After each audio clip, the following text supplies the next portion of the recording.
All right, we are live on Facebook and we are recording. Laura. Hello, everybody. Thank you for joining us this morning. My name is Laura Ketty. I am one of the few Katasi shaman living here in the rainy Oregon as it is today. And I'm excited to introduce to you my teacher, Kay Cordell Whitaker. I've been studying with her for the last 6 years. She is the grandmother and the carrier of Katasi in the modern world. Just absolutely amazing woman who's spent a lot of her life with people like me, trying to help us wake up and connect to our song. So I'm excited to hear her speak today. Also with us is her husband and mate, one of her longest students, and like Kay, also a Kalakanasia. And I think I mentioned he's also one of my teachers too, and a teacher to many of us. And kind of one of the inspirations of today's conversation was something that he had said and wrote about. So I'm going to turn it over to you, Helmut, before we talk today. But thanks, Kay. Thanks, Helmut. Thanks for having this conversation today. Thanks, Laura. Hi, Kay. Hi. Hi, everybody. Okay, so the theme for today's talk is about waking up. We either wake up or we perish, was the title we gave it. And I published a piece not too long ago, and I'm going to read that before Kay gets started talking about this. And then I pass it on to Kay. Here it goes. We are not dealing with a political crisis or an economic crisis or a social crisis or an environmental crisis. We are dealing with a crisis of consciousness. We will never solve any of our problems. We will never bring about fundamental, lasting change until we change our state of being that is the cause of all our problems, our level of consciousness. I think David Icke put it most succinctly. Anybody who thinks that we can change anything of substance without changing our consciousness and changing ourselves is only kidding themselves and everybody else. So as we mentioned today, we asked Kay what she can share with us, what the ancient Peruvian teachings of Katasi and the ancient Predynastic Egyptian teachings say about this, and what they say about where we are on that journey and where we headed. So Kay, please take it away. Have fun. Well, it's a really dramatic title, Wake Up or Perish, but there's a lot of truth in it. And that truth leads back to what do we mean? What do these words really mean? We certainly know what perish means. That one's kind of easy. Means not being around anymore, dying off. But waking up, what is that? What does that really mean? It's a phrase that has been thrown around an awful lot recently, in recent years, by a lot of different people, and they all seem to mean something a little bit different by what that is. What is waking up? Some people, waking up means starting to notice, understand, investigate for yourself the things that are around you, especially things like the political environment, um, the corporate business environment, the military environment, and what's really happening with all of those things. The more you learn about that, there's that group that says you're waking up. You're coming out of a social stupor that has been lying to you and pretending that everything is just, really, really Betty Crocker, really nice, when it isn't. It's, in a lot of respects, those things have gone from bad to worse and even worse. And there's other people who say waking up has to do with recognizing that we're not alone in this universe, that there are other sentient species out there, a lot of them, and many of them have come here through many, many, many, many millennia onto this planet, and have had a lot of things to do with our species, Homo sapiens, even to the extent of being our creators, our designers, the engineers who put us together from lots of different pieces, from DNA from the aliens, DNA from the other primates here on the planet, maybe who knows what else mixed into the soup that has become Homo sapiens. And waking up to that, looking into that, investigating it for yourself, they consider that waking up out of the cultural lies that have told us that none of that stuff exists, and that we certainly not to the point that we were engineered by aliens. But when we look around, every subject we can look at practically, there's so much propaganda that has been thrown at us. So many lies for all different kinds of reasons. We have the economic reasons, we have social reasons, we have power, control reasons, or warfare reasons, greed, all kinds of stuff has perpetuated all of these different kinds of lies in every aspect of our lives, every field you can think of. And everybody has their own agenda as to why they want to keep their little story and their little group of lies intact and everybody believing them, because it gives them a certain kind of power and control or advantage.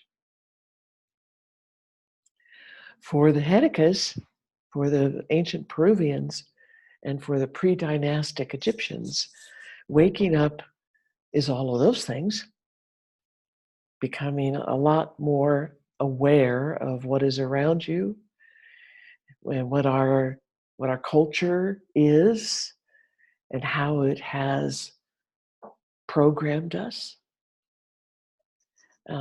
what kind of lies there are there, and there are many that have created a fantasy world for us to live in. And we need to start noticing that. We need to really seriously start noticing it and doing our own research, taking action to change things the way we would like to have them. And not having all these cultural aspects operating at our expense. It's all of it, it's all at the people's expense. When the Hedekas and the pre-dynastic Egyptians talk about waking up, that's just the first level. That's just the first step. There are more levels to waking up, and it all has to do with our consciousness. So we have to ask, what is consciousness?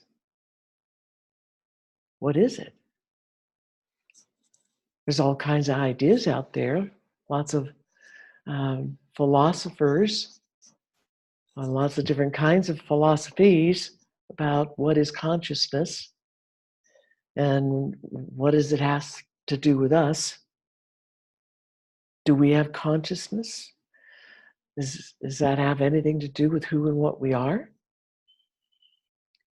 Well, the ancient teachings say absolutely. We are consciousness. We're awareness. We're pure attention. And we are a property of consciousness that involves the ability to focus that consciousness, focus the attention. That's one of the most important aspects for us, for humans here on Earth right now, is the focusing, learning how to purposefully focus our consciousness, purposefully aim our attention at any given moment. If we can't do that, then we can't even get through the first steps of waking up, of noticing what's going on around us and what's real and what are lies.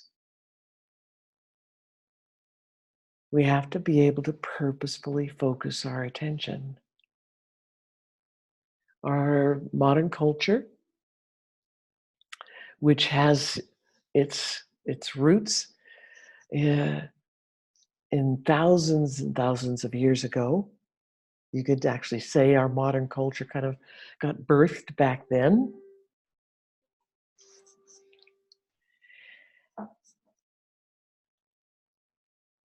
These threads that are coming down through our history to us, they are creating stories and ideas, concepts, fantasies, hierarchical belief systems of better than and less than, right, wrong, good, bad.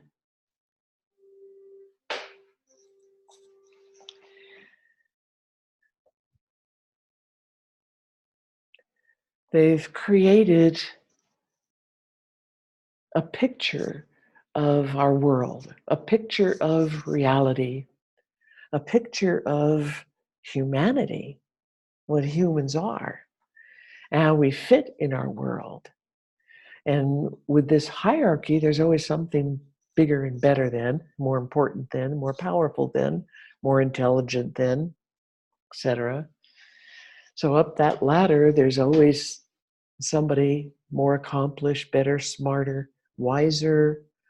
We got saints, we got heroes, we've got gods, single gods, groups of gods. There's always something that is on the top of that ladder that is in control, and in control of us, and in control of our world. And they have power over us. And we're taught to believe this.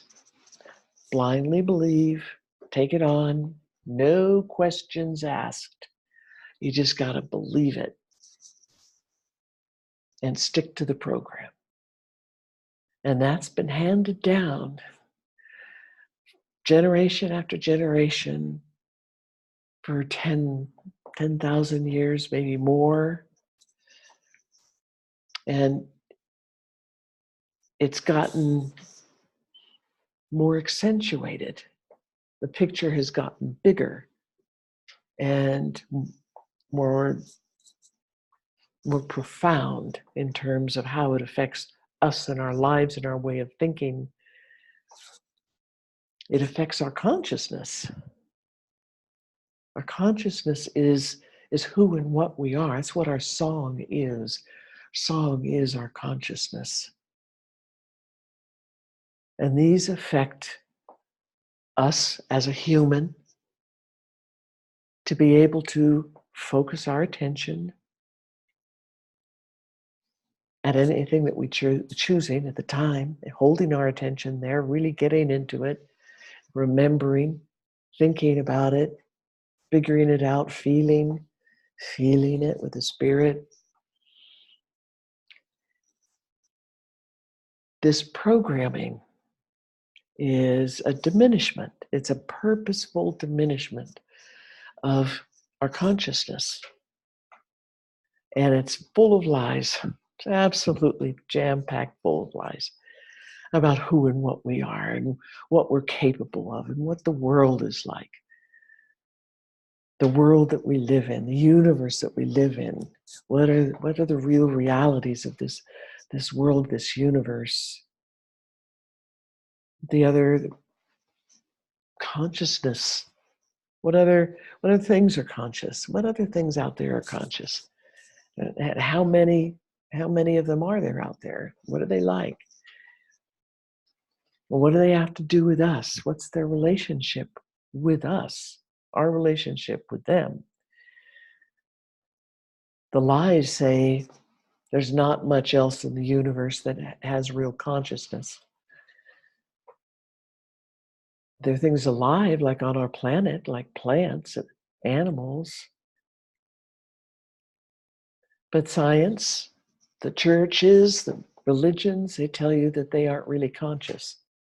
We're the only things conscious. We're the only ones with consciousness. And all of that is lies. Absolutely. About as false as you could get. And that is to keep us diminished. To keep our consciousness at a diminished state. You hear a lot out there in the internet, in different spiritual groups, about raising consciousness. We need to raise our consciousness. And yeah, that's very true. But the first step is we need to get it out of this pit of fog and diminishment that we have gotten shoved into, and we've ended up shoving ourselves into this mental pit. It's like the Heidegger's used to talk about it like a box. It's a box. We live in a box. We've created a box for ourselves. Society has created a box for each one of us. And we're in that box and we don't perceive anything outside of the box. It's kind of like we got a little TV screen in there that we look at. We're mesmerized by it. Little heads set on. And we're not paying attention to anything else. We only believe what's on that screen and coming through the headset. And that's the lies that society has conjured up. Our culture has been conjuring up these lies for millennia. And we think that that's all there is. We're not utilizing ourselves. We're not utilizing all the tools of who and what we are as a human being, as a song, as a spirit, living in a human body. We're so much more than what's in the box. We're so much more than that box and the lies of the box. If we're going to really use our consciousness and get it back to where it should be in how we are perceiving things in ourselves, about our own song, about the world around us, other things, other beings, everything that is in our physical world here on our planet and beyond. If we're going to perceive what's really there, we have to wake up. We have to start questioning all the lies. And that means question everything. The Hedekas always said, question everything. The Predynastic Egyptians, question everything. Don't believe blindly. Don't take anything on that anybody else has said, any religion has said, any government has said, what your teachers have said. Don't take it on blindly. Investigate it for yourself. Use your own awareness, your own song, your own perception. Focus it. Focus your consciousness in all these different directions and do your own hunting, do your own research. Investigate it with your mind, investigate it with your heart, with your song, with the feelings, the senses of your song, even with your emotions. And don't let any of the pre-programming blind you. We've learned how to address everything in our lives with preconceived ideas, expectations, with judgment. If it doesn't fit the picture of the box, then it's all wrong, and we condemn it. We don't just say, oh, that's wrong. We condemn it. Black energy darts. We condemn it. We're throwing nasty energy at it.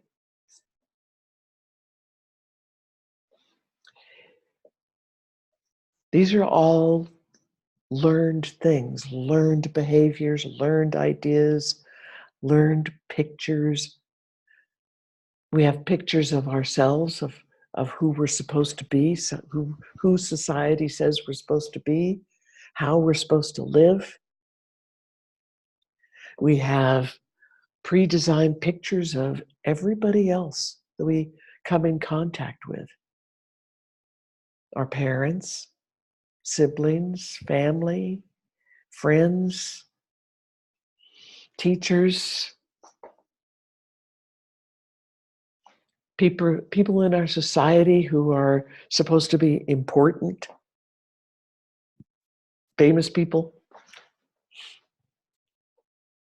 We have a preconceived idea, pre-made picture, pre-made understandings of who all these people are.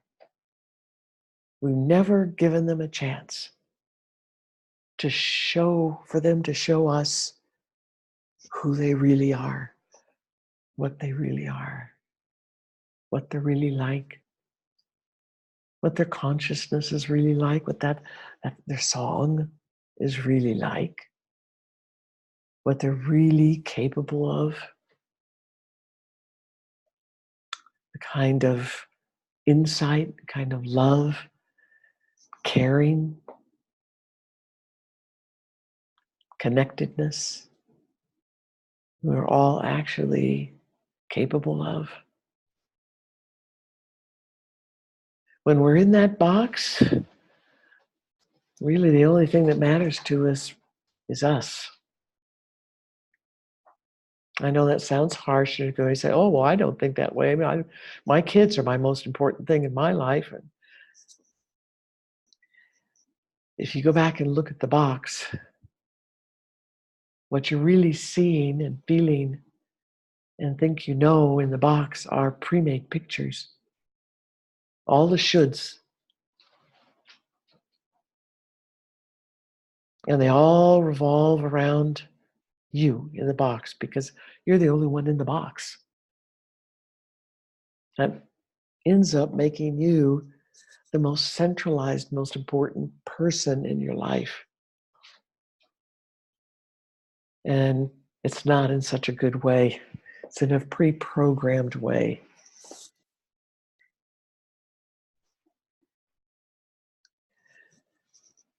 When we stop and think about these pre-made pictures, that's a good place to start.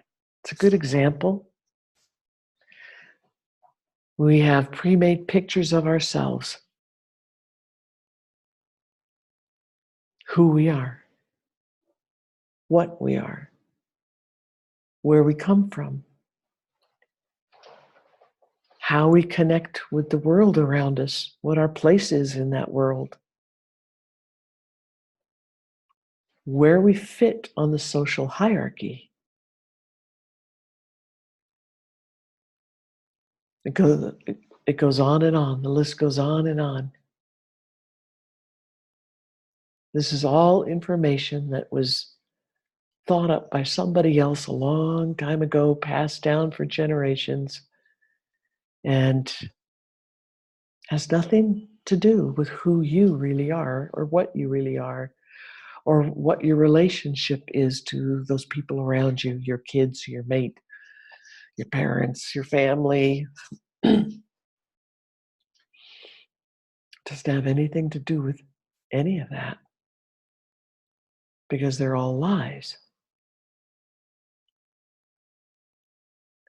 We learn this, the culture, the cultural way to be with this hierarchy.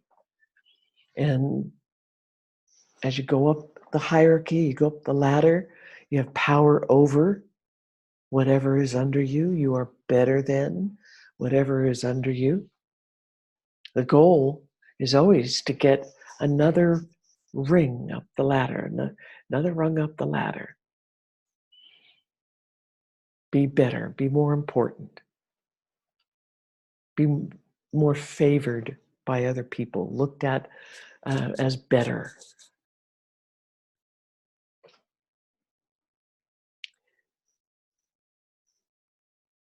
As we go up, we learn that to keep that place up the ladder, to get up to the next spot, you have to get rough. You have to judge. You have to be incriminating to other people. Belittle them. Take them down. Do whatever it takes to take them down off the ladder, down, down, down, so that you have a spot to fit, so you can go up, up, up. And this ladder relates to your immediate family. It relates to everything in your life, your education, your job, your social status you gained from your family. Even, sadly enough to say, your race, your ethnic group, the kind of social group that you belong to. All those things change your place on the ladder. And with this intense judgment that we learn, we judge ourselves, we judge everything else, everybody else. And that is a vicious, vicious war. There's no other word that really fits it, because if you could see energetically what we do while we are working this ladder, what we do to ourselves, the black dart judgments that we send to ourselves, beating ourselves up, condemning ourselves, what we do to others. And this is an everyday thing. It's going on every hour of every day. What we do energetically with this nasty, detrimental energy, destructive energy that we're sending out, as we are doing this judging and this condemning and this belittling, sometimes it's really straightforward and strong and really nasty, and sometimes it's kind of twisted and hidden in so-called humor, jokes. As we send that out and it goes into those people that have become our targets, it sinks right in. They have no way to guard it because they're asleep, you're asleep, they're asleep. They have no way to guard themselves from that kind of energy. So it's coming at all of us all the time from every direction and from ourselves. And it's dark. It's like a sponge, like a black hole, and it sucks their life energy out of them and out of their cells. It keeps the cells and the tissues from having their proper operations. It keeps your body from doing just daily tasks, being able to just even digest your food properly. Every part of your body, all the fluids, all the cells, they're injured and diminished by these dark, nasty, judging, cutting, destructive energies. So it's no wonder that most of us are pretty sick. We learn how to do things at the expense of others and think that that's okay. And we're doing that all the time at all kinds of levels. When you look at it at a big level, it becomes more obvious and more apparent. Say a pharmaceutical company, that's a really good example because they are making mostly poisonous substances, things that really are destructive and hurtful, very harmful to human tissue, human operations, in order to get one specific kind of action that they're trying to sell that pharmaceutical, that pill for. It doesn't fix anything.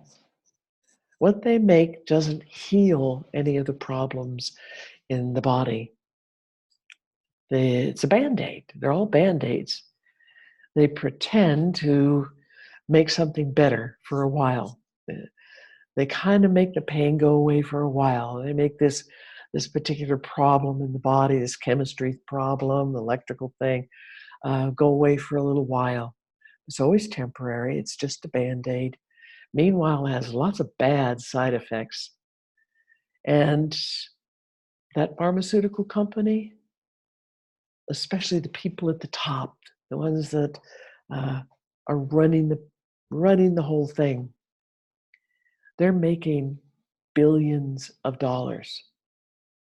They're becoming extremely wealthy at the expense of all the people who take those pharmaceuticals.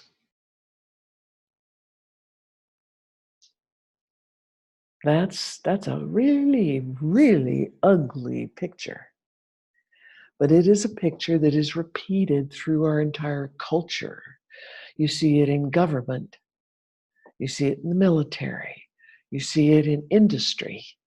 All kinds of big industry.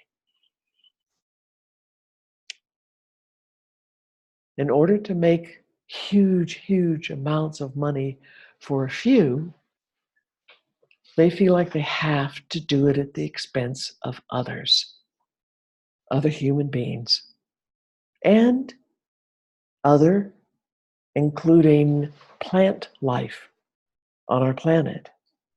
The trees are plants at the expense of animal life. All kinds of animal life at the expense of the quality of our air, the breathability of our air, at the expense of our atmosphere being able to continue doing what the atmosphere is supposed to be doing to keep this planet habitable. It's at risk. It's actually at risk. They do it at the expense of having water that is suitable for human consumption and animal consumption and plant consumption, and at the expense of water that helps run this whole system of having water in our oceans, in our lakes and rivers, and water that goes up in the air, becomes clouds, makes atmosphere, weather, comes down as rain and snow, and it's filtered and recycled, filtered and recycled. We're actually threatening the planet's ability to do that. And at the same time, we're threatening the planet's ability to provide drinkable, usable water for all the living things on the planet. That's insanity. People are becoming rich at the expense of the planet's ability to maintain itself as a planet that can be inhabited. We can only do that for just so long. This is a power over ideology. This is a power over everything at the expense of other. And that's about the biggest sin that I can think of. We've taken it to ultimate lengths. We used to be doing this on, terms of small villages, with a few people having that great power and great wealth and forcing something on all the rest of the people, and enforcing poverty and having less food to eat.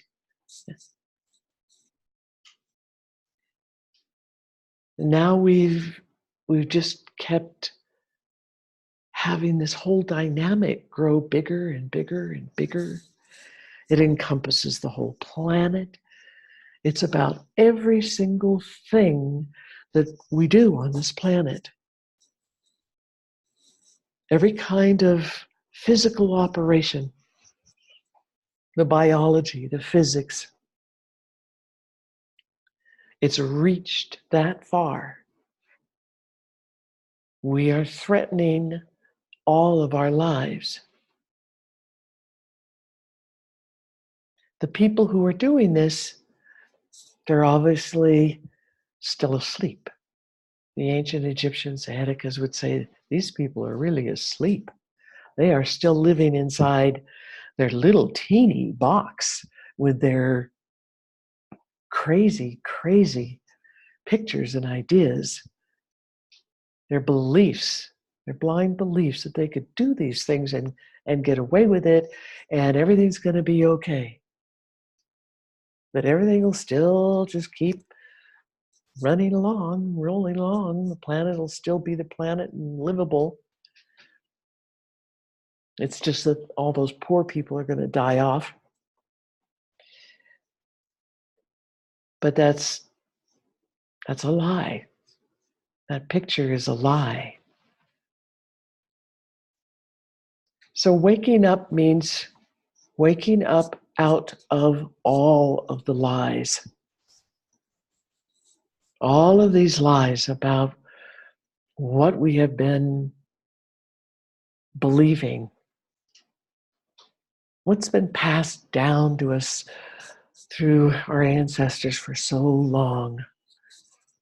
Well, these concepts, these lies, these ways of believing, these ways of thinking errors. Some of you may have heard that phrase. It's coming up more and more and more. Thinking errors on a really big scale. That's what being asleep is all about. And we're able to be asleep because our consciousness has been, it's been like squished, rolled up in a blanket and squished into this little box. There's no real light in there, and our vision is very dim. We're only perceiving, we're only focusing our attention at and perceiving the lies. And we're living out the lies. That's what diminished consciousness is all about. That's what being asleep is. And we have to change that. We have to change it on all levels and all scales, and very rapidly. Because we're losing a lot of our planet. We're losing lots and lots and lots of our planet. And the planet's ability to be this garden of life that it was for so long. We can't stay living in our little boxes and believing blindly all these stupid, crazy things and believing in these stupid, crazy ways of thinking. That we can think really nasty, ugly, wicked thoughts, destructive thoughts about other people around us, and that nothing's going to happen. That doesn't do anything. It does a lot. It does a lot of damage. We think bad thoughts like that, we're making huge thought forms. It not only goes just to the people individuals that we were thinking about, and destructive right there in those people, but it's a huge thought form. It's destroying everything in its reach. It's ugly, destructive energy that takes life away. And we're making those kinds of thought forms every minute, minute by minute by minute, when we're asleep and living in the box.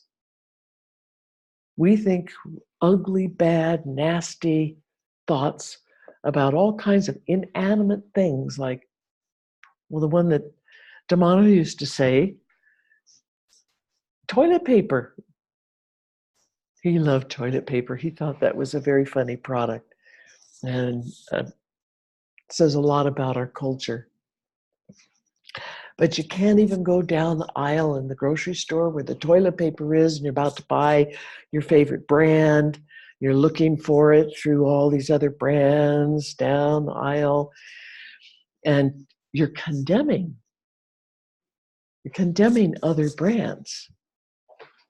Not just, oh, that's not the one I want. I'm looking for this pink cover, got to have the pink label. Where is it? It's not innocent thoughts like that. It's, oh, that piece of shit. That's terrible. That's a terrible brand. They don't even use recycled paper. What awful people. And on you go. The next one, the next one. You've got a nasty thought about all the rest of the brands. And we don't even think of it that way. We don't see it that way.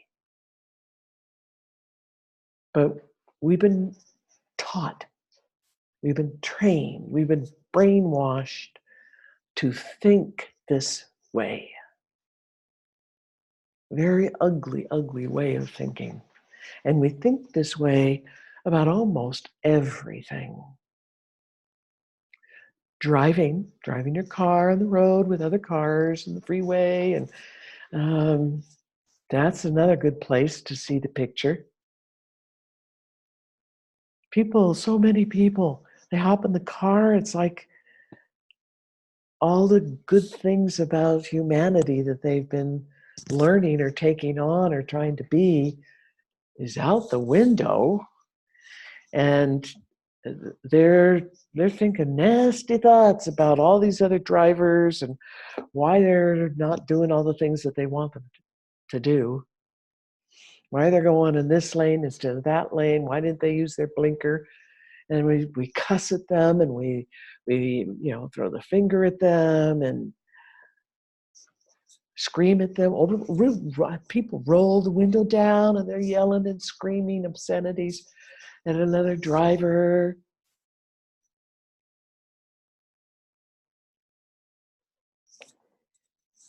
We've learned these concepts of us or them, me or them. I'm good, I'm right, they're all wrong, they're bad, they're less than. There's that ladder, that hierarchical ladder again. Our whole way of thinking and being, our way of feeling inside, believing, well, all those thoughts that we hold in a belief in our mind that are brought up with the emotions that come with them, the anger that comes with them, fear that comes with them. It's a way of being, it's a way of thinking that we learned. It's millennia, many, many millennia old. And it has nothing to do with who we really are or what we really are. Absolutely nothing. It's a forced, as the Hedekas would say, a mask. It's a pretend way of being that we think we have to be, and we think that that's who we are and what we are. And it isn't. Those are the things that we think and believe and do when we're asleep, when we're still in the box. We have to wake up from that and learn how to not be that way from one minute to the next. And it's each person, it's each individual who has to realize this and start doing this for themselves. Letting go of the old programming. Letting go of all of those old ways of impulse, automatic pilot, impulse to think this, think that, do that, say that, be that way, throw that kind of energy. We have to realize that we're doing it, and we have to give it up. Let it go, stop doing it, and learn how to find the real you that's underneath all that false package. The real you, that's what the Hedekas call your song. The true you.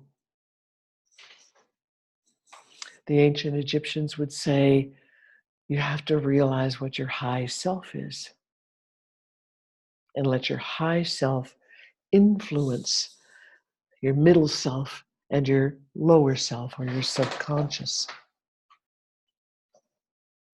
where all that training is, all that automatic pilot is in the subconscious. We have to start noticing, start looking at ourselves, and we can notice it in others, and that can teach us so that we can learn to see it in ourselves and let it go.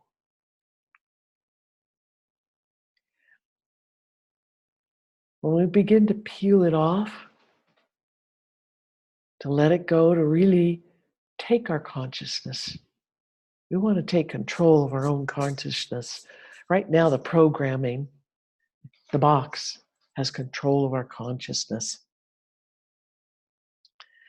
And we need to take the control of our consciousness back. It's our consciousness. It doesn't belong to society. It doesn't belong to some other person. It doesn't belong to a particular group that has a certain way of thinking. Your consciousness is yours. Private, personal, it's yours. And you need to take control of it again, each person. That's what David Icke was saying. You have to take control of your own consciousness again. And let all the rest of this go. Let the lies go. Let all of this destructive behavior and blind beliefs go. Underneath it is your heart. It's your heart. Your heart. Your song, your totality. Your spirit. The real you. The real you that has been the real you for eons upon eons upon eons upon eons. Long before any of this earthly stuff was going on, or this programming was going on.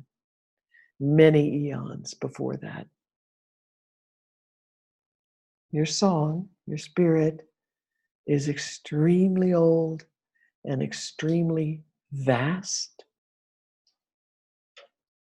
with incredible knowledge, incredible capacity, incredible abilities.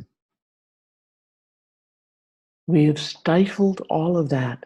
We have squished it down and pretended that it didn't exist.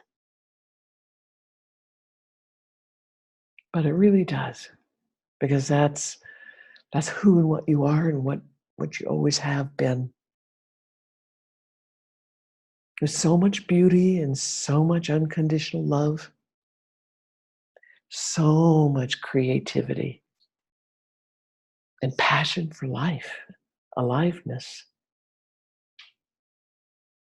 and so much connectedness to everything else. When we're asleep in the box, the lie is we're not connected to anything or anybody. There is no connection. We are isolated, an island, totally isolated, abandoned. That is a horrific lie. Everybody is living that lie. They're living out what that lie is. Otherwise, they wouldn't be able to do all the horrible things that are going on every day. On all kinds of little bitty scales to huge scales. We are huge consciousness, pure consciousness, pure attention, pure awareness, pure perception, with the ability to focus this consciousness The ability to focus our attention on anything that we want to put that attention on. Anything we want to experience, anything we want to learn, anything we want to create. All we have to do is focus our attention, collect it all from all the garbage and all the lies, collect it, focus it, and hold it there.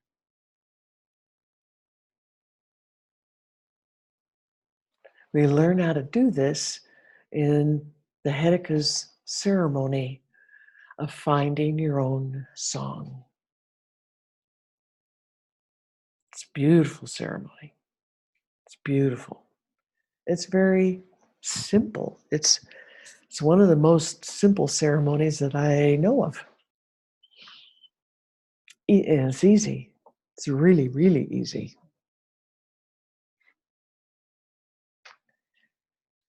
To do this ceremony, all you have to do is be willing to get out of your box. Be willing to break all the bindings, so to speak. Break out. Free yourself. Be willing to get free. Be willing to perceive yourself and the world around you as it really is. And to perceive the connectedness that you have to everybody and everything else in this world and the whole universe. Extremely connected. To see how much unconditional love there really is in the world is astounding. It's phenomenal how much unconditional love there is in everything, everywhere. Because everything in the world is made out of unconditional love. We all have it because we're made of it. And it flows through the world from one thing to another, through one thing to another. It is part of the life energy that animates everything in our universe. Unconditional love. It brings with it a host of so much beauty, so much aliveness. The unconditional love is alive as well. It is conscious. It is alive. It is full of knowledge. Same thing is said for life energy. It is conscious. It is alive. It is full of knowledge and potential. All the potential of the universe flows through you, to you, from you, through everything, through all this connectedness. Whether you know it or not, this is all happening. This is what's really there. And all of that flow and all of that connectedness and all of that consciousness, it taps into all the possibilities of the universe. All the possibilities. All the knowledge that ever was, is, or will be. All the potentials that pour out of that. That is what becomes available to you when you wake up. That's what real waking up is all about. It doesn't just drag your consciousness out of the garbage pit that we've been shoved into and been living into, but it begins to raise your consciousness for real and expand it and help it to grow. Help it to explore itself and the whole universe and every little part of the universe. Whatever it is that your curiosity, your passion drags you to, because it's so beautiful and it's so exciting, and all the creativity that comes from that. That's what waking up is all about. When we're awake, we can build a world that surpasses all of our dreams that we have had while living in our little boxes. Way surpasses that. We understand what it is to be and to live with unconditional love and equality, harmony, balance, curiosity, great creativity, great passion for life, and great love of everything that is around us. From the dirt to the rocks and the water, the air, the plants, the animals, other people, aliens, whatever's out there.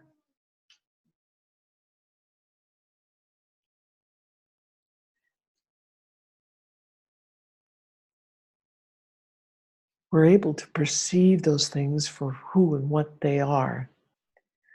That dirt, that little patch of dirt outside the door, when we think of it in the old box way, it's an ugly, disgusting, dirty patch of dirt that probably is full of germs, and we need to get rid of it. That it shouldn't be there. It has no good purpose whatsoever. That's a lot of darts right there. A lot of darts. But the dirt, every little grain of that dirt is alive. It has consciousness. It has its own way of thinking, its own way of being, its own way of feeling, thinking, feeling, being conscious, perceiving, experiencing life and connectedness.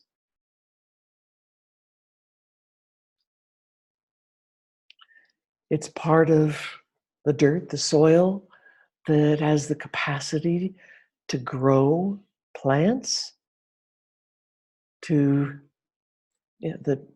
feed animals, that feed people, that it's part of all of these huge cycles of life out there in nature. It's extraordinary. It's exquisite.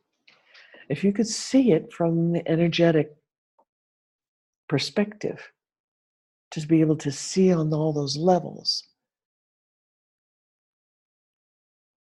you would never call it a little dirty old ugly patch of nasty filth that needs to be thrown away.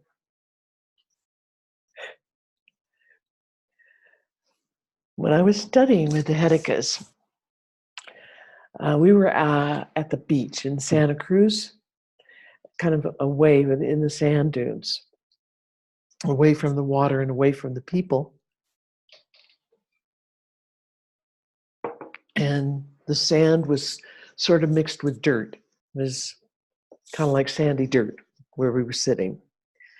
And my instructions were just to sit there and look at the dirt, and touch it and move it and talk to it. And I was thinking, oh my God, this is crazy. This this is really crazy.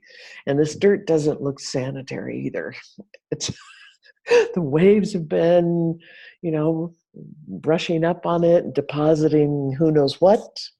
And, you know, it kind of looked a little scummy, and some of it was damp. You know, there are little plants, you know, kind of starting to grow in that little area.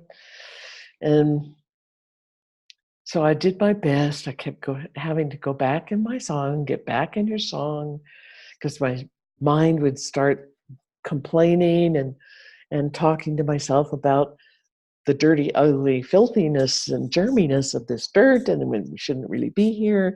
It's getting into my clothes. I can feel it. It's all the halfway up my pants already. And so I'd be distracted from the real task, which was to perceive my song, get back in my song, feel my song, hold it, meditate, be there, be with the dirt, eyes open, all the senses, just engage the dirt with your song and your senses. And then all of a sudden, I had this memory of being, well, I was at least 1.5, because I could walk and, you know, by myself. And I was sitting in this dirt outside the back door of the house that we lived in. I loved that spot. And then I got to play there a lot. And the dog was on the other side of the fence, really close by. And there were the blackberry bushes there. But the dirt, oh my God, I was in love with the dirt. Because I could perceive, I could see. My consciousness was not blinded by the culture yet. And I could perceive what the dirt really was. And there was all this color and light. And I'd pick it up and I just, I was just, this is so exquisite and beautiful. And I love the smell, and I, you know, I'd start smearing it all over myself, just covering my body with it, which I don't think my mother intended, but it was so beautiful. And there were all these things that were alive in the dirt, and it glowed, and the energy and the like electricity and light and sparkles and movement just traveling everywhere in every color, and then glow, and when I would like touch it, the glow would kind of increase and grow in different colors. And I was so in love with it. I was just so passionate about it. And I would hold it up and try to tell, you know, my siblings who were all older and my mom, anybody who would listen, look, can you see, look at this, it's just beautiful. Look at how what is all that? And why is it doing that? How can it do that? And of course, I didn't have the words to say all that, but that's what I was feeling and thinking. I was so excited. And we were talking to each other. We were connected, and all the things, the energies and love and healing and nutrition and all this we were sharing it with each other. And there was just so much of it there.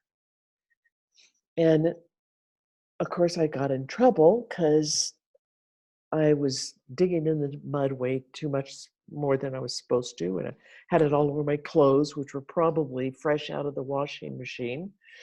And I had it all over me, which means I'd have to have a bath again. So I got in trouble. And then I kind of remembered that, you know, it took a number of times of doing this where they didn't see it, they didn't notice, they didn't care, they got angry. And it dawned on me that they couldn't perceive it. They didn't perceive any of it. Any of it.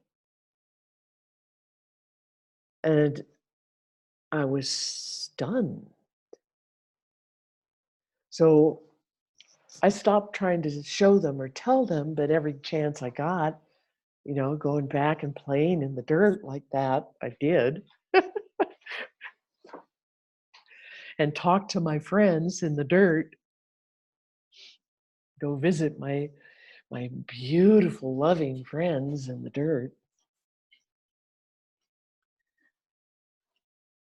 And when I remembered it, I was just stunned, and then I could see it again. I could see it, I could feel it, I could perceive it, I could smell it, I could hear it. There was music in there. There's all this music that I could hear with the spirit ears. And I could see with the spirit eyes, and I could smell with the spirit my nose. I didn't try to taste it as an adult, but I know I did as a kid. It's hard to explain. We don't have any words. We don't have any English words that describes what that is like to experience that. I remembered it, and then I was able to do it again. And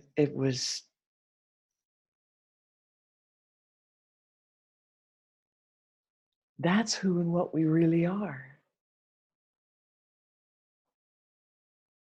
We have the consciousness. We have the perceptive abilities, your perception, that allows you to be able to perceive all those kinds of things as you wish, when you wish, in the dirt, in anything, in anybody. And it isn't just the seeing, the colors, hearing the music of it, the feeling quality through my whole body, feeling it with my whole physical body, feeling it with my whole spirit, my song. That's what the whole perception is about. All of our spiritual perception, it involves, when we're human, it involves everything to do with physical senses, all of them, and all the spirit senses. And what the spirit senses deliver to your whole being, energetically and physically. The only word I know of to describe it is feeling, but it's way more than just feeling with your emotions. That's a piece of it. That's part of it that's in there. But it's much more feeling. You're interacting, you're connected, and you're interacting with other on an incredibly intimate level. From the inside out, when we're totally awake, we have these abilities. We can perceive each other, one human to the other, that way, on that level, perceiving all of these energies, all of the song of the other. It's said the songs merge slightly, it's more than just touching on the surface. It's touching, feeling, experiencing from the inside out. You're inside, they're inside, whether it's the dirt, whether it's another human being, the love that gets shared, the knowing, knowledge, understanding, the passion, creativity, And this very, very unconditional love, this life energy, rivers, oceans, tsunamis of unconditional love and life energy. And we tune into it as deep as we want, whenever we want,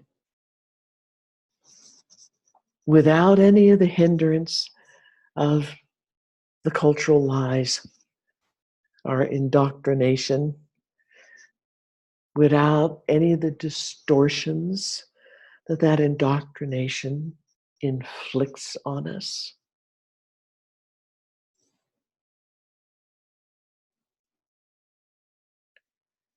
That's what we need to do.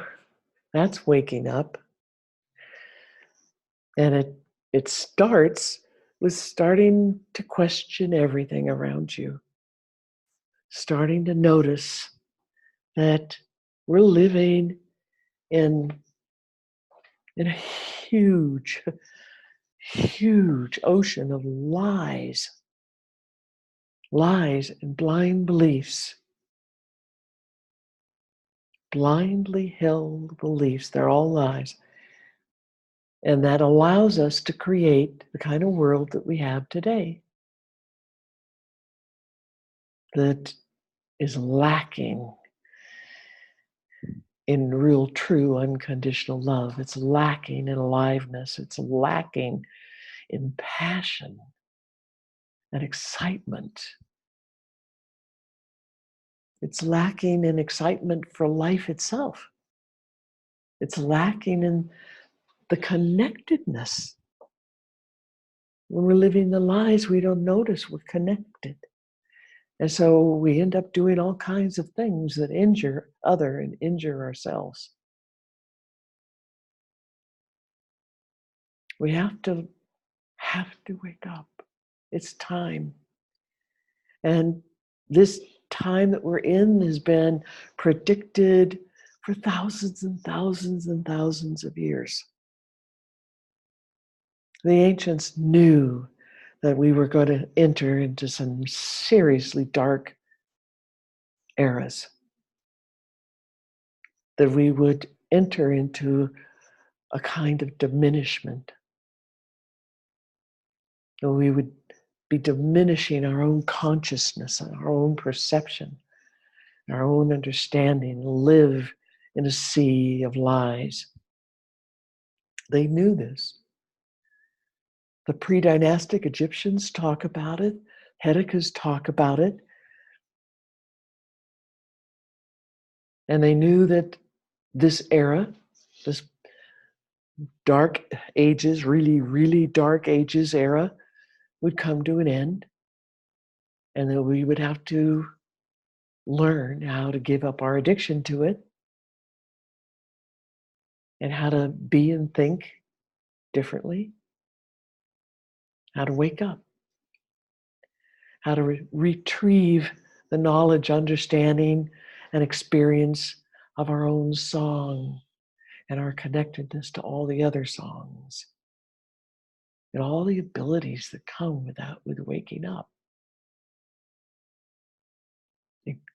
Incredible abilities. These are the things that we hear in fairy tales and in ancient stories, where there were people who could do such incredibly amazing things. They were all telepathic when they wanted to be. They could teleport. They could do so many magnificent things. Creative, full of love.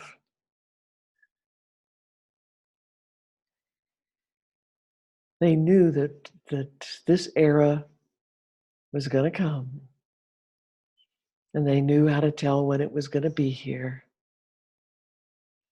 All the signs of the changing of the world. That's what we're in right now. And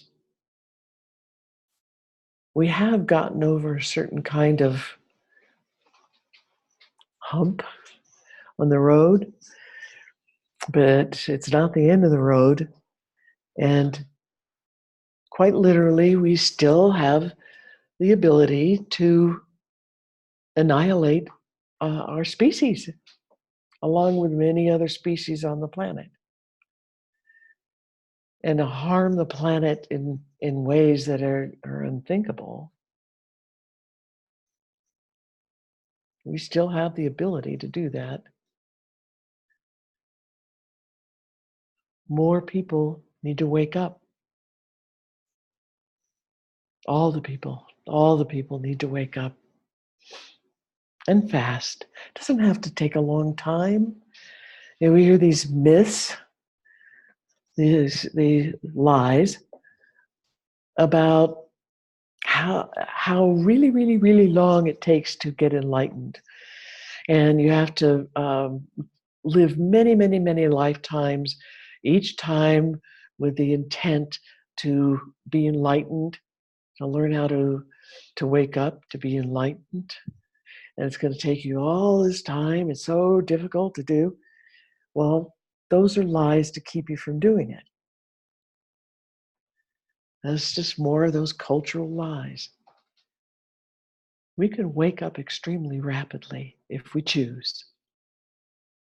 It's our choice. It's our consciousness. And our consciousness, our song is so incredibly strong and huge and knowledgeable that if we decide to collect our attention, focus it, and concentrate on letting go of all the old cultural lies, letting go of our old addictions to them, to all those old addictions to the old ways of thinking and feeling and being and reacting automatically, all the destructive stuff, we can drop it extremely rapidly and wake up very, very, very fast. So that's what wake up or else. That's what that means. And that's what the Heidegger's teachings from Peru, and that's what the pre-dynastic Egyptians have to say about waking up.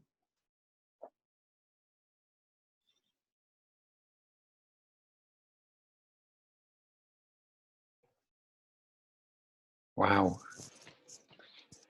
Beautiful. Again, thank you. Thank you so much. You are very, very welcome. It's an honor. It is always my incredible honor, my joy to be able to share these things with all of you. And it's the Heidegger's hope, it's the ancient Egyptians' hope, and their predecessors, that you go tell somebody else. I've told you, and I'll keep telling you, as many as want to listen. And if you go and you tell what you can remember to others, and they go tell others, and people start really taking this seriously and start learning to question everything in their lives, question their automatic responses to things. Boy, is that going to change, and fast. So it is my honor. Thank you. Thank you all.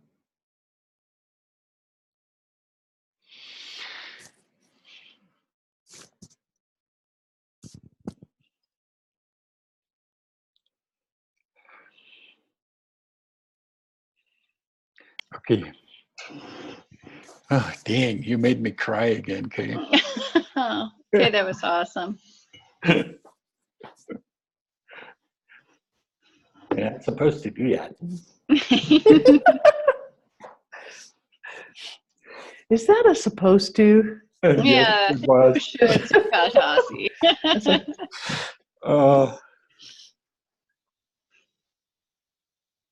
I had a question,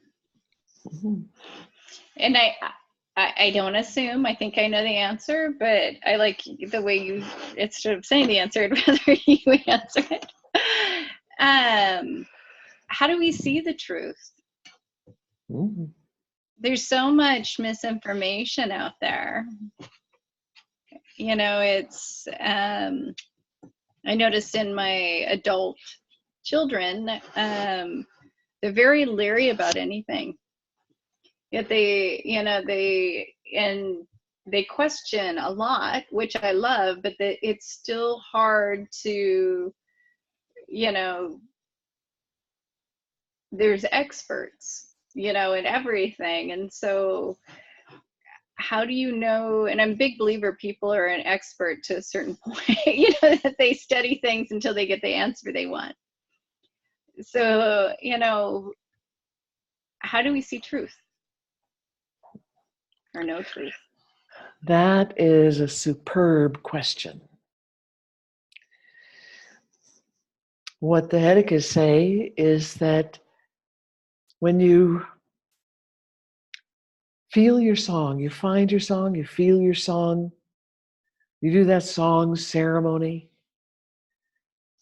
which is so simple. When you do the song ceremony, you are typically looking into something that's in your past that was really, really happy, really fun, exciting, passionate, love, falling in love feeling. That's a good one. You remember a moment. Now, this could be when you're little, tiny. It could be, you know, a few years back. It could be something that even happened today. But you remember a moment like that, and you let yourself go back in the memory. You bring the memory, focus on that memory, nothing else, just focus on the memory and the feeling that's in the memory, the happy, the good, the love that's in the memory. And you just bring it bigger, bigger, bigger inside your thoughts and your feeling and your field. And you realize that this time that you're feeling this, you understand, you know, that this is the feeling of your own song. This is what your spirit feels like. The who you really are that has no programming, no garbage on it. It's the true, real you. Your spirit, your soul, your song, as the Hedicas would say. With this knowledge, knowing that your song is so ancient, eternal, ancient, and huge, vast, and incredibly knowledgeable, and full of so many gifts, so much history, so much memory, so much love. And there is no programming in your song. It's true, it's real. And with your song, you can perceive the world correctly. So if you keep going back to the feeling of your song, this love, this joy, this happy, creative, passionate, has so many nuances of flavors in it. You keep going back in there, feeling it. That's what the song ceremony is. It's a meditation where you are purposefully collecting your attention, collecting your consciousness, your attention, and you are focusing it. Focusing, and holding on your song, on the feeling of your song. And you have the knowledge that everything about your song, all of its history, all the knowledge it's carrying, everything is in your song. It's in the feeling of your song. It's in that happy. It's in the joy and excitement. You start to learn more about your song when you do that. You feel more of it, you learn more of it, you start remembering things about this life, other lifetimes you've had, maybe as a human, or, we haven't always been a human in our lifetimes. Sometimes we've decided to be an animal or even a plant. And it's not a hierarchical thing. It's not because we were de-evolved or evolved, or it's a choice. We choose because we want to experience that. And we've been on other planets. We've been out in the cosmos doing who knows what, and engaging, interacting with who knows what. But the memories are all there, and we can retrieve them if we focus our attention into our song, into the feeling of our song, because all of that is there. All the knowledge of it, all the experience of it is in your song. And that's knowing truth. True, centered clarity. So if we can look at things in our current life from the perspective of our song, from the feeling of our song, then we are very, very centered in that moment. We have clarity, we have truth. The garbage is, being cleared away, and you can easily tell the lies and the garbage from the truth of your song, somebody else's song. You can see what their programming is. You can see and feel and perceive their song, their truth. And anything else that's part of the programming, the lies, the blind beliefs in our world, you can detect it easily, quickly.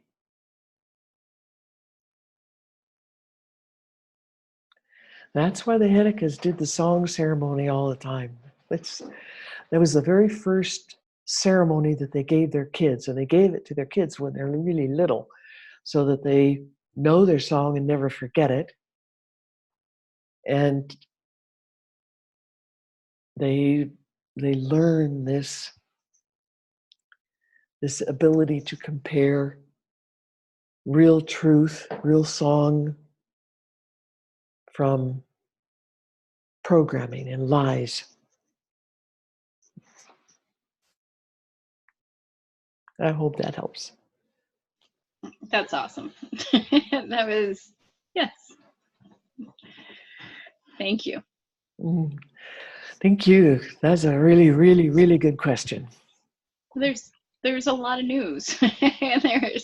So we just need to do a song ceremony before we watch any news, or just turn it off. I'm afraid most of the news that you're going to see on the internet or the TV doesn't have a lot of truth. It's little teeny pieces of truth in it here and there. But there's a lot of stuff that's been colored and twisted and just plain made up. And opinions. And there's a lot of opinions, yeah. And you get to see the cultural lies that are held by the whole culture very easily as they pop up in the commercials, or in your news show, or in the sitcom, or as you're getting together with your neighbors and having a chat. And all this cultural programming comes into play. Those people are asleep. Most of them are asleep and on automatic pilot. Those are automatically pre-scripted responses that they're giving you. But if you're in your song, You know exactly what it is, and where song is and where it ends. We have a habit too in our culture of wanting people to agree with us quickly, with our opinions, you know, and with very little facts that they've received. It's, you know, having an opinion is very, very important in our culture.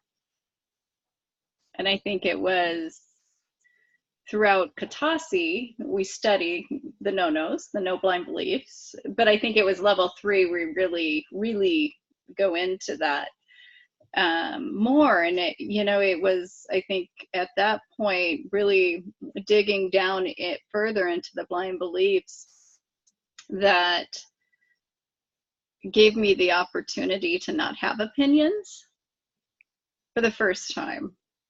Like, that was such a weird thing in my body. Because you're so used to, like, you know, here's 3 facts about something that's really diverse, you know, is really, and come up with, you know, just take it all in as information. You don't even have to know if it's accurate or not at the moment you're listening. But we're this cultural thing about designing to have opinion if it's good, bad, or other so quickly. Goes back right to your toilet paper darts. Yeah. And it's so freeing, you know, and I'm still breaking out of it, but just the starting to walk away of having opinions. It really irritates people during, you know, coffee meetings. But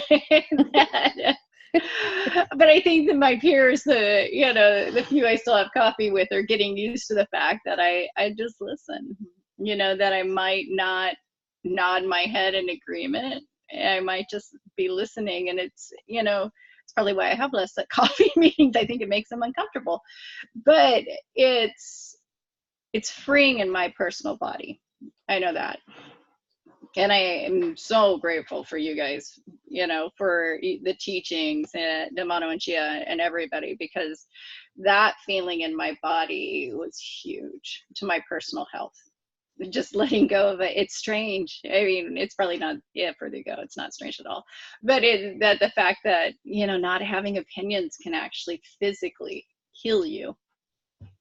It's true. It's true. Because when we have these blindly held beliefs and opinions, we have a charge on them. We put an emotional, strong, energetic charge on that piece of information and that belief. And that's a lot of energy and weight to try to carry around.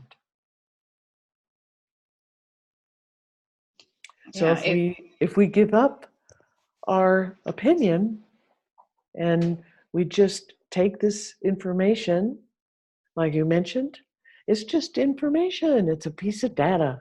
It's somebody's idea.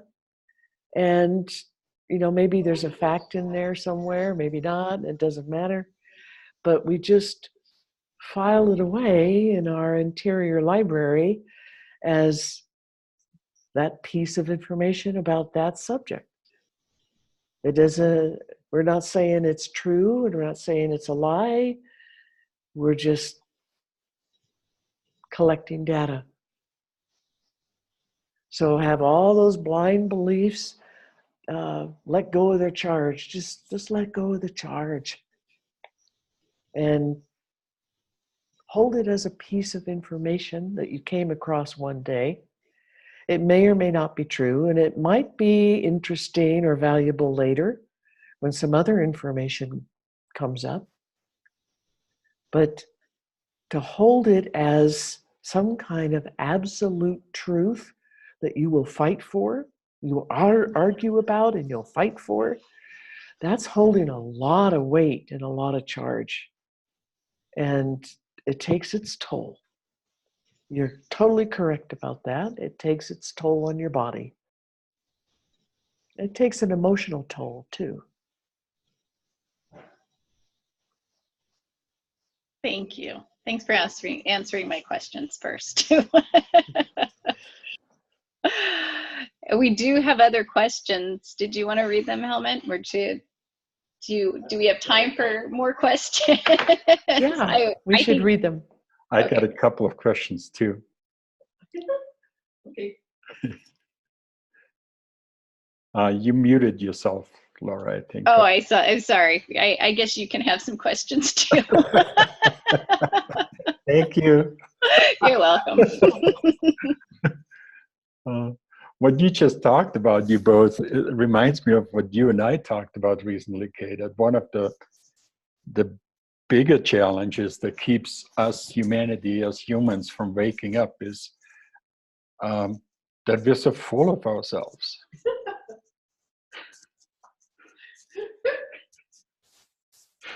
We think we know so much, and with that, we block ourselves from learning what's really there, and what else is there, and all the beauty that you just talked about for more than for an hour and a half. So anyways, that was my comment. My question is, all the thought form, for lack of a better word, sewage that is directed at us and that we live in.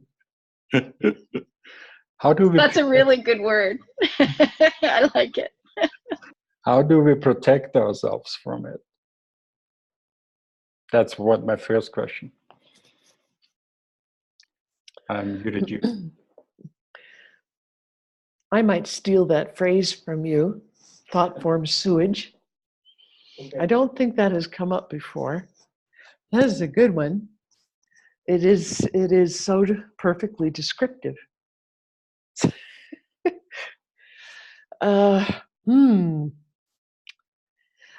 We as humans are creating thought forms all the time, 24 hours a day.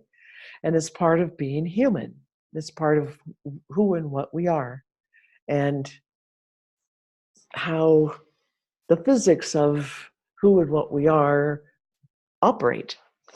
We're thinking and feeling something, the energy goes out, and it creates a big thought form, like a cloud.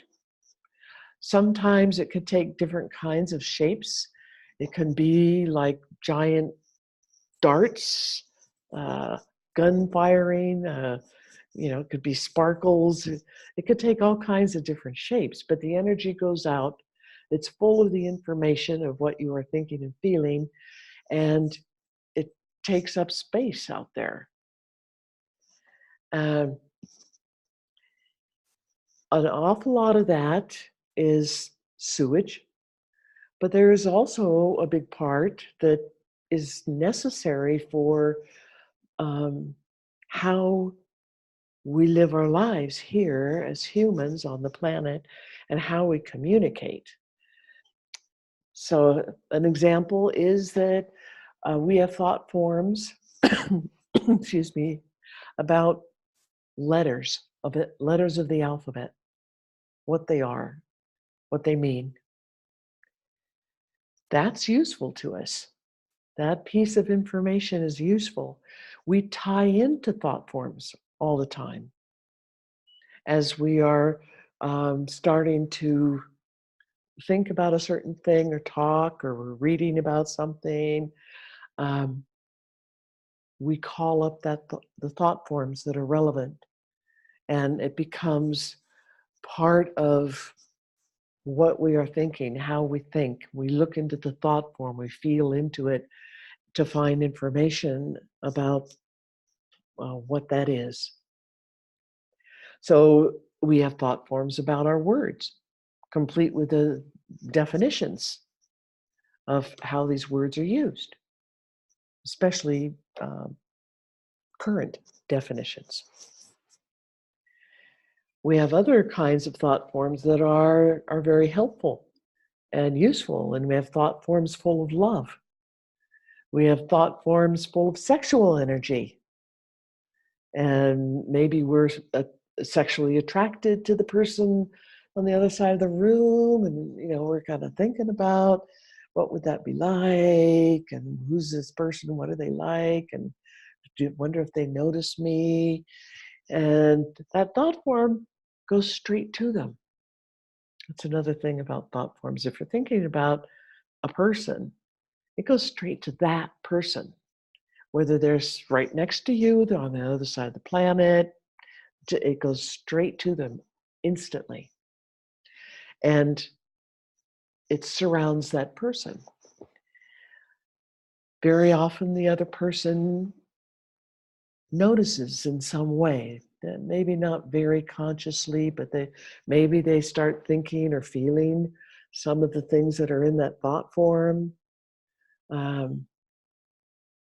suppose if you were really lucky and you really, really thought that that other person over there would be really nice to, get a little closer to and know a little bit better, that they would notice your signature in the thought form, and maybe they'd look up around the room, they'd notice you, and that would kind of somehow click.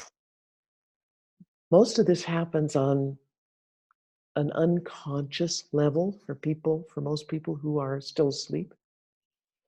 But the connecting and the clicking and sharing of feelings, all that goes on, even though you don't notice consciously what it really is, what's happening. So some of these thought forms, are very useful, very helpful.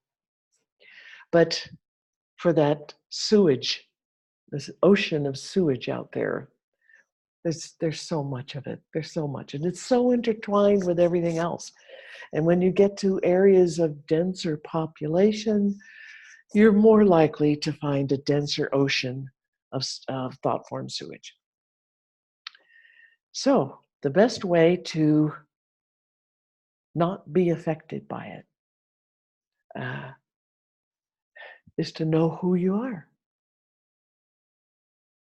If you don't want that stuff to affect you automatically, push your automatic pilot buttons and get you rolling on whatever the scenario is inside that thought form, then you need to know more about who you really are.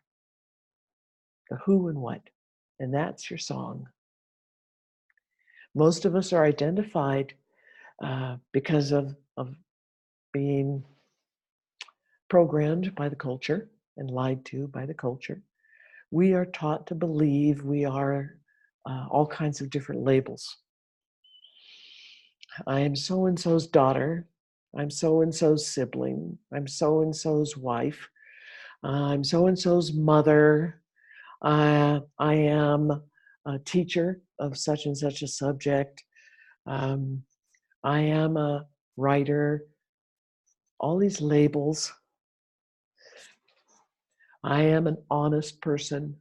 I am a dishonest person. We have all kinds of ideas and labels about who and what we are. And we identify with that. We think that is really who and what we are. And that's all we are. When we're thinking that way, we're following the blind beliefs, we're buying into it, we're drinking that Kool-Aid, as it's said these days. And you make yourself vulnerable to any of those sewage thought forms that are rolling around the room, that are touching you, that can light up particular programs you have, particular blind beliefs about yourself. They resonate with what's in the thought form. And so they push your automatic pilot reaction button. And off you go. You are affected and asleep and running on automatic pilot. But if you know who you are and what you are, and you identify with your song, if that's who you authentically, really and truly identify with, your song, then none of that stuff can push any button, because you don't have any. None of it sticks. You can feel it and sense it in the room, and you can even learn ways to do things about that. How to help that thought form move off to a different reality or dissipate. And in other words, would end up being gone in your space. And everybody else who's there with you, that's out of their space too. So it's not affecting them either. But everything about the problems of our world today and how to deal with them, how to deal with life as we've come to learn it, what life is in our world, being asleep in a box, having to engage all this modern cultural machinery. If we want to get out of it, not be affected by it, be able to change it, we have to know who and what we are. We have to wake up. We have to realize that we are our song, our spirit. That is where our real identity is. And we can do anything. We can accomplish anything when we learn how to identify with our own song.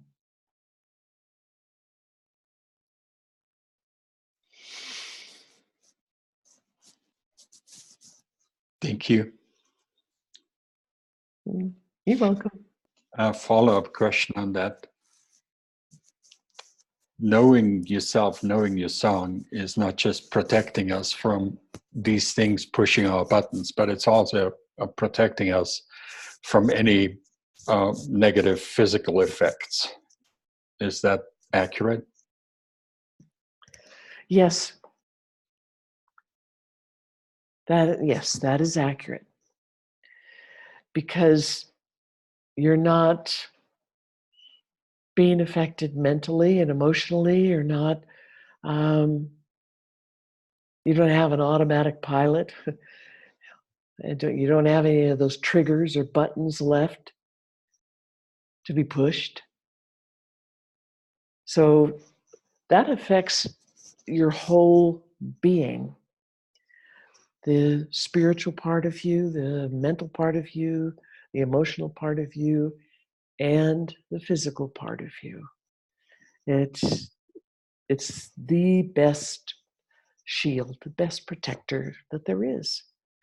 Knowing your own song, feeling it, being it, identifying with it, and you feel the life energy that comes into you, and then that's part of life. You have life energy moving into you. Fill it with the signature of your own song, with the vibration of your own song, and none of those things can hurt you at all. And with the teachings, you can learn how to have more life energy come into your body at will.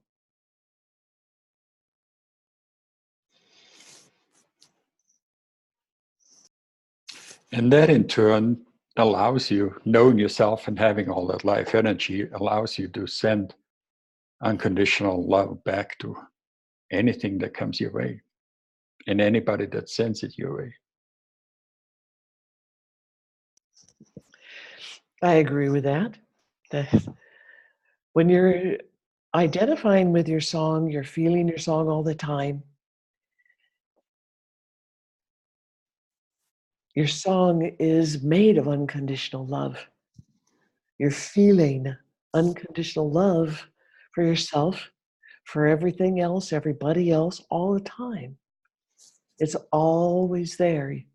You're perceiving it, you're feeling it, you're living it, and it's the response. It is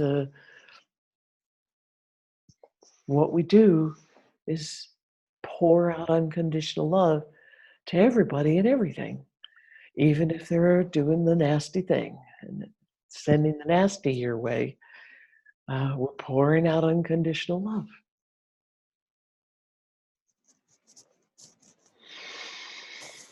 Thank you, Kay. Thank you. I got one more. We're going to be here for a few hours today. Okay, you talked about that when we wake up, we can build a world that exceeds our wildest dreams. And I think it's not so much a question and more a comment. If we wake up to the fact that waking up is the most important thing and stop our Facebook cat fights, we're gonna like make such a big difference in such a short amount. We can make such a big difference in such a short amount of time that it would just be, we would be blown away, I think. Yes. Let me unmute you. Go ahead. Yes. Yes, indeed.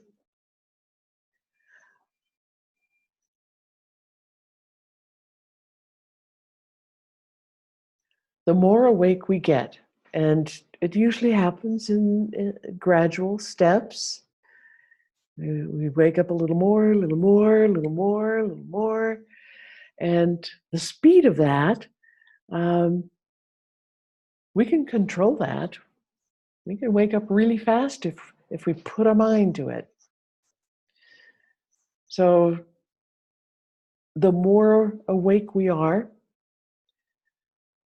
the more we can create beautiful, beautiful, harmonious, balanced energies, relationships, love. We can change the nature of what is around us. We can help other people to wake up, even without saying a word about waking up to them. Just by your constant behavior of being awake, of not buying into any of the lies or the automatic behaviors, not getting into a nasty fit over something stupid. That affects people around us tremendously, especially if they see it repeatedly and they feel it. They're observing, physically, visually observing your behaviors, but with that comes the feeling of your behavior. They may not be able to speak about that on a conscious level at the beginning, but they're feeling it, they're observing it, and it becomes conscious to them after a while. At a point, most people really, really like what they see. They're impressed. They may not understand it in the beginning. It may even be a little frightening in the beginning because they can't engage you in an argument.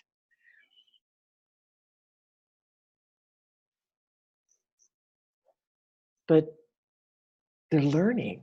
They're learning about waking up is. They're learning about what it looks like, what it feels like, what the interaction, people interacting when they're awake, from a song perspective, a song level, of people being in their song, living and identifying with their song. They're learning it. And they can't help to be really, really affected by that and mimic it.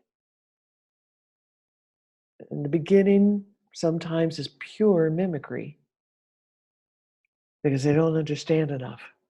But after a while, it becomes more of what they want to be, how they want to be. So it's what the Hedicas used to say, pebbles in a pond. We're throwing out a pebble in the pond, the ring goes out, and more rings and more rings, and it's affecting more and more people in all directions. And it'll be affecting people that you don't know, like in the grocery store. And it affects them maybe enough for them to want to start changing some of their behaviors, some of what's inside them internally. And that's going to affect the people in their life. So, one pebble in the pond, and then another pebble in the pond, and another pebble. And they're throwing pebbles in the pond. It spreads out in ways that you can't imagine. And making fundamental changes in people that you will never meet. But that's how we change the world, with each one of us changing ourselves from the inside out first. It's the only way to change the world.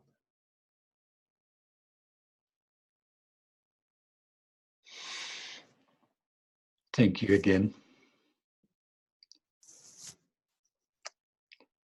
I just want to add that it's not just about our letting go of our Facebook cat fights, but letting go of the cat fights that we fight in our heads all the time, and focus our attention on waking up instead, and the song and the unconditional love. Would you say? Mm-hmm. Yep. That's it. That cat fight we see on Facebook or Twitter, it's just an outward representation of the constant kind of babble and cat fight that all of us, when we're asleep, have going on inside us, in our mind, in our heart, in our whole body, in our energy field, and we're throwing it out. We're throwing it outward. We're dumping it, throwing it at other, throwing those thought forms out everywhere. We're infecting what is around us, and people around us, and space around us when we do that. But we can do the opposite. We can learn our song, learn about what that is, and keep exploring more and more and more about who and what we are, what our song is, and living it, identifying with it. And then when we interact, either just with ourselves in the space around us, we're walking through town, walking through the store, walking down our neighborhood street, we're interacting with others, we're putting out song energy, unconditional love energy, equality, peace, harmony and peace energy. We're putting out thought forms full of that. And those thought forms are going to affect people, just like the nasty thought forms can affect you. The nice, good, beautiful, love-filled thought forms are going to affect you with love. Love and the thoughts and ideas of living awake and in peace and living in harmony without war. Without a war inside yourself, without a war with each other. That's how we end war.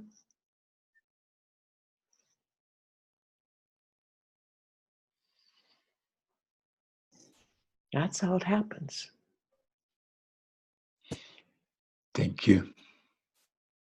Thank you.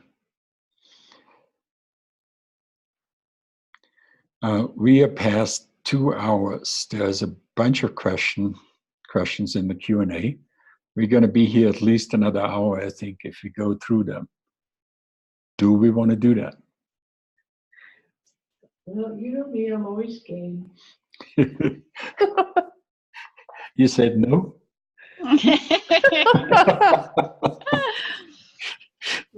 I say we go. You were muted. So.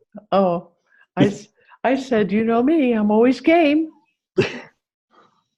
Okay, let's do it. You want to start, Laura? Sure. Our first question is from Tom. Would you address what I feel is an exponential increase, maybe a release of collective toxicity, and some ceremony to allow us to have immunity yet connection? From Tom. Some of that, I think, we just talked about that. We just talked about it, but let me read it again. Would you address what I feel is an exponential increase and maybe release of collective toxicity and some ceremony to allow us to have immunity yet connection? I think we did talk about it. But there has been growing awakening, growing of our consciousness, growing of our collective human consciousness, raising, cleaning up, lifting out of the cesspool. And with that, yes, we can feel that. We can feel a lessening of people dumping out the sewage all the time into the world and into themselves and into each other. You could feel that happening, and it is real. And the ceremony to protect yourself is the song ceremony. We have that available. It's a free download. There's probably several of them available on our website. Helmut can tell you exactly what's currently on the website. We usually have at least one available, because it's not a memorized ceremony. It's very interactive with the moment. It's very alive. And it's beautiful ceremony. It could be very short. It could be quite long. We've had them go hours. We've had them go for a very long time. And it is a focusing on the feeling of your song, a feeling of something happy, something fun, joyful, the feeling of being in love.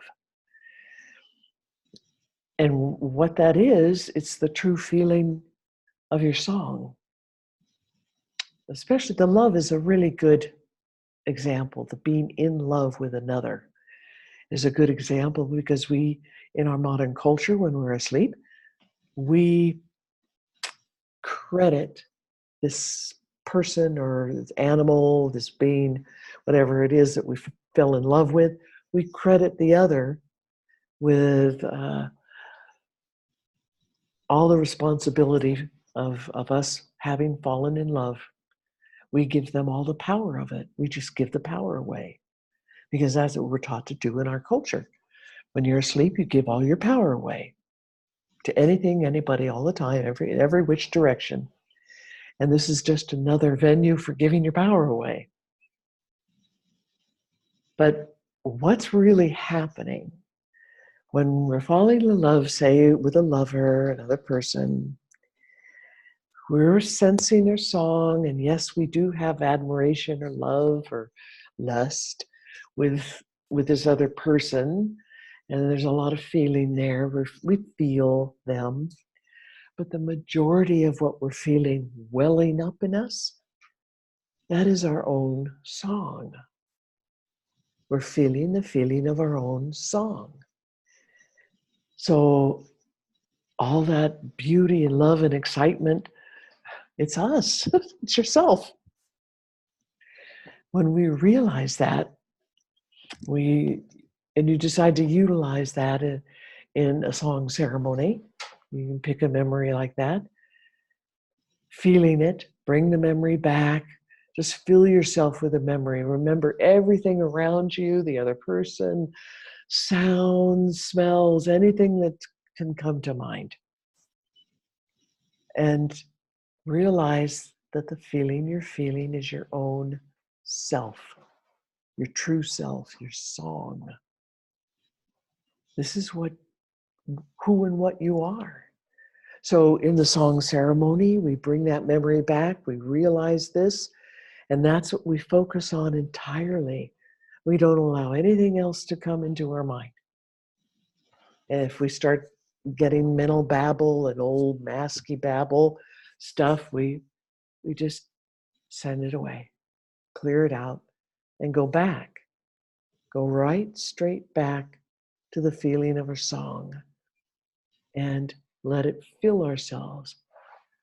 And we explore the feeling of our song, because all the knowledge of who and what we are is in that feeling.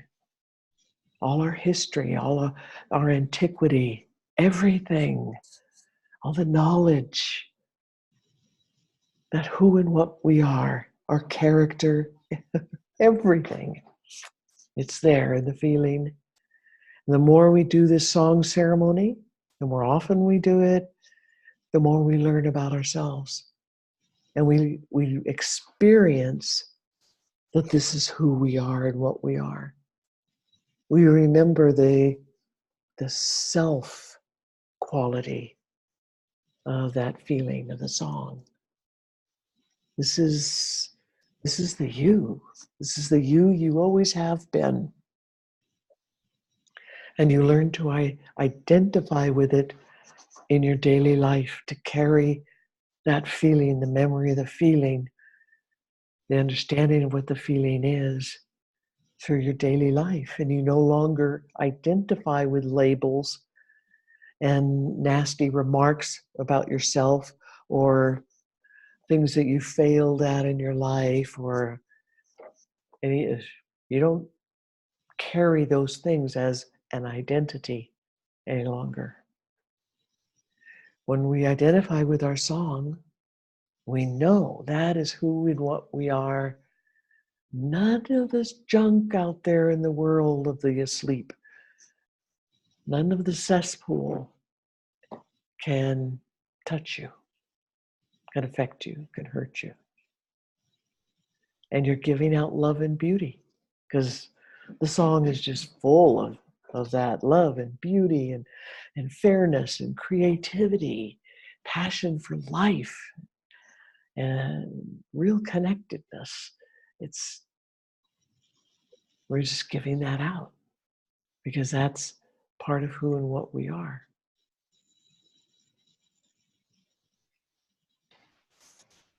I hope that answers. Nice.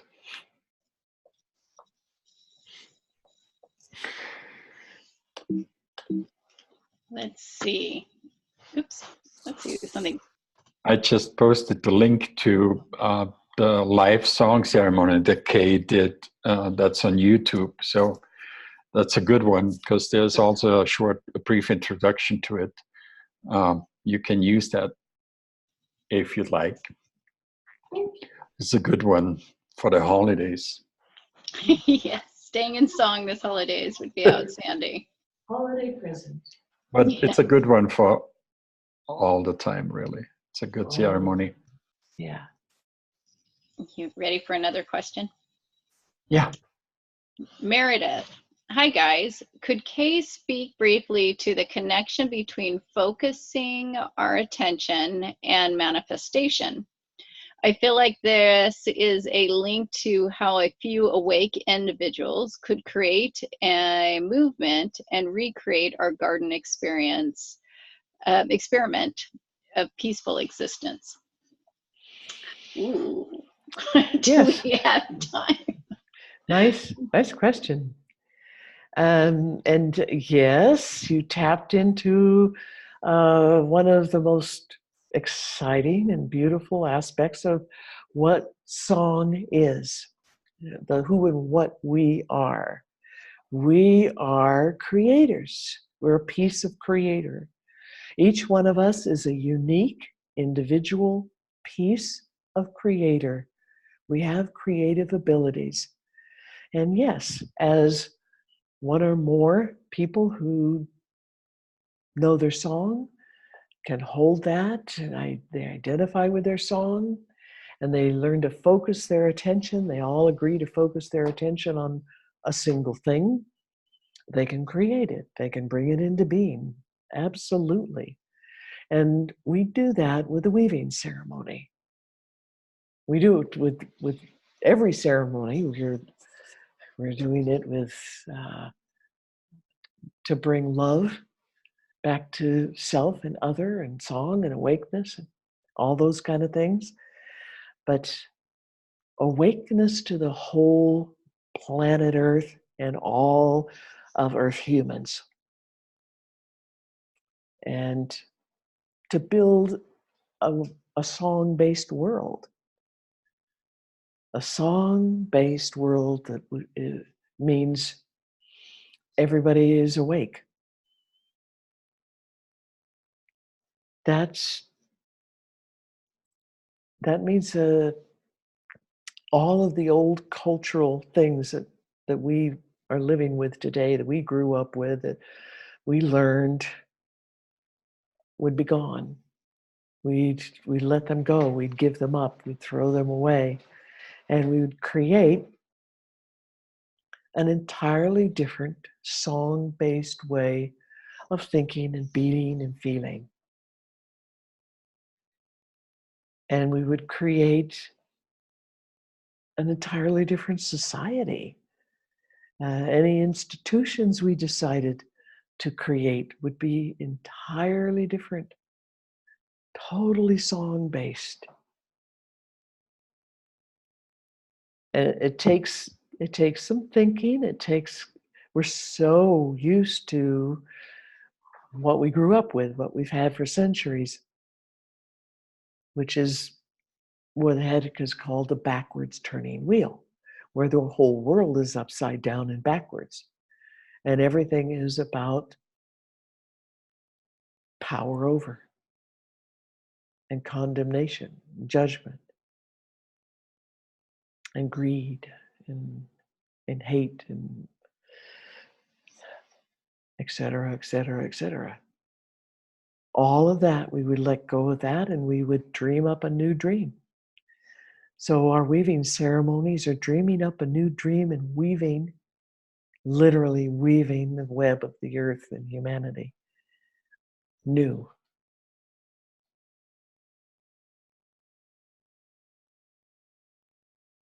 I hope that answers. You know what, too? I'm thinking on that inspiration, Meredith. There was the bone throw on. I think we've titled it "Dreaming the Dream," and you talked about dreaming the dream and stepping into it. It's one of my favorite bone throws. I'll try to find it and repost it. Ooh, I know it's so good. They're all good, but I love that one. Has inspired a lot of the webinars that we're doing now too. That one bone throw. So for I'll try to find it. I think I know where it is and repost it on the Healing Talks so that everybody can enjoy it again. Thank you. Thanks, Kay. Yeah. More questions? Helen, do you have? You want to read the next one? Go ahead. You're doing great. All right. Angela, this is from Angela. Kay, I missed the first part of the session. How do we know that we are enlightened? Do we have to clear a certain amount of karma before we are enlightened? Thank you for these webinars. Great question. The pre-dynastic Egyptians did not believe in karma. the Hedikas and their ancestors did not believe in karma. This doesn't mean that there isn't cause and effect.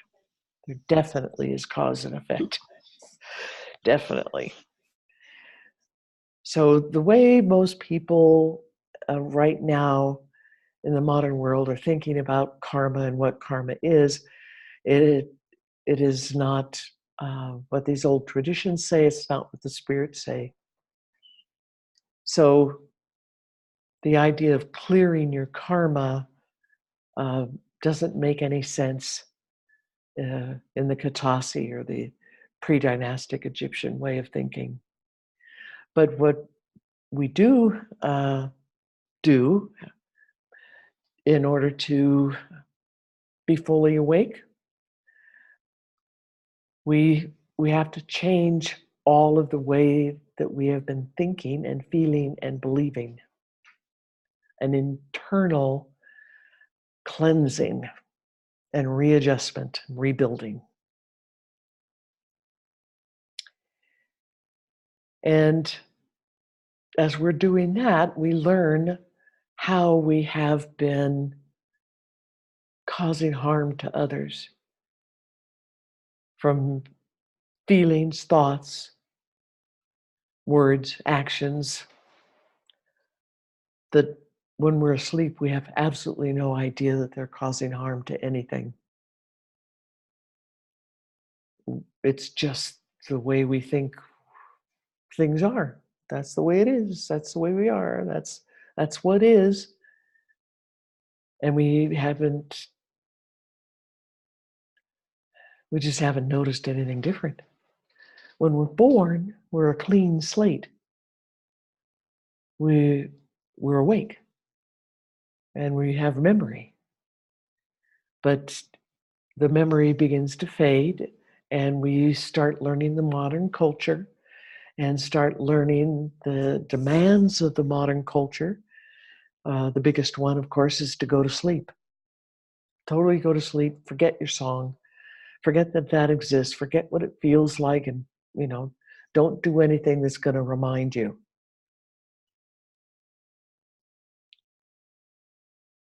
And of course, the instructions are, you got to learn the modern culture and just be like everybody else, do what everybody else does, and react on automatic pilot, and everything will be just fine.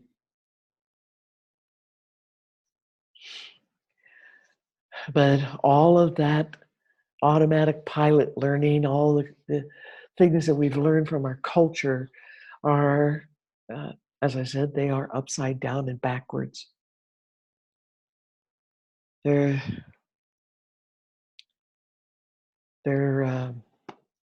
destructive. That wheel, it turns backwards. It's upside down and it's turning backwards. It destroys everything in its path. And it destroys itself as it turns.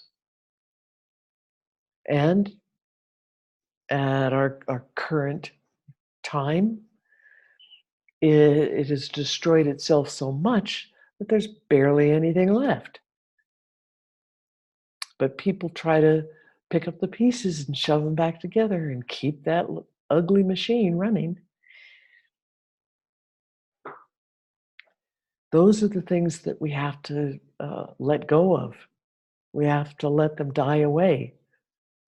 It's the world, this whole era, the whole, as the Hopi would say, this is a world, and we're at the end of this world. This world has been very strongly about the backwards turning wheel, the upside down backwards world. Everything in it is crazy and destructive. We have to let our addiction to it go. It's another thing that people in the modern world have a hard time understanding, is that we're really, really addicted to everything in this modern culture on all levels and all kinds of everything. the thoughts, the feelings, the emotions, uh, the way everything is done and all the automatic behavior. We're addicted to it. And that gives it an extra twist, a little bit harder to let go of. But it's certainly not impossible, especially once you realize how addicted you have been to all of the things of the modern culture. And if we're going to wake up, if you're going to get out of your box, you're going to perceive and experience your own song and be able to identify with it, and feel it and live it all the time. That's what waking up is. That all the rest of that old world has to fall away. And it has to fall away from inside each of us. We can't get it out of our world until each person has let it go.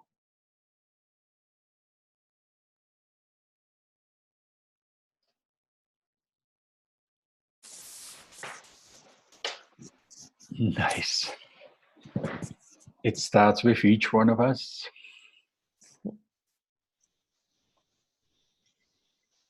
Thank you, Kay. You're very, very welcome.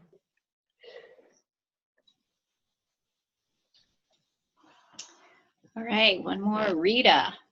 There's quite a few more, just to warn you. Rita has asked, how does one stay and live in their song? It's a choice. We choose to do it. We learn how to perceive and feel our song, and we learn how to feel it more and more. We learn how to identify with it, which makes everything so much easier. To genuinely identify. There's intellectually identifying with it, but that isn't completely identifying with it. So when we completely, truly identify with it, it makes a lot of things go a lot easier and smoother, and it's very easy to give up our addiction to the old world and the old ways. So it always comes back to song, who we are, what we are. As a people, we have forgotten who we are. As individuals, we have forgotten who we are. As different groups of humans, we have forgotten who we are. And we have to get it back. We do that by exploring our song, finding our true identity. And when we are living more and more awake, then we are perceiving our song, and we are perceiving the songs of everything around us, of other humans, of the animals, the plants, the air, the clouds, the rain, the water, the land, the rocks. It sounds funny to people who are still asleep, but rocks have a very, very loud consciousness. And they love talking to people and interacting with people. And they can be very persistent and very loud. When we're in the asleep, the backwards turning wheel culture, we think of rocks as being inanimate, no life, dead. They're nothing. They're just something for us to shove around whichever way we choose. But when we wake up it all starts looking quite different. We really honestly perceive the aliveness of everything around us.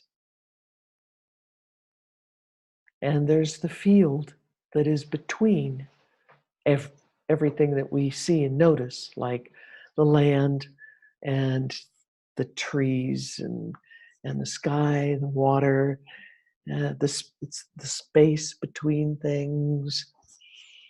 There is a field of aliveness, a field of awareness is sometimes called. Connectedness, the field of connectedness. And it is very, very alive and very, very interactive.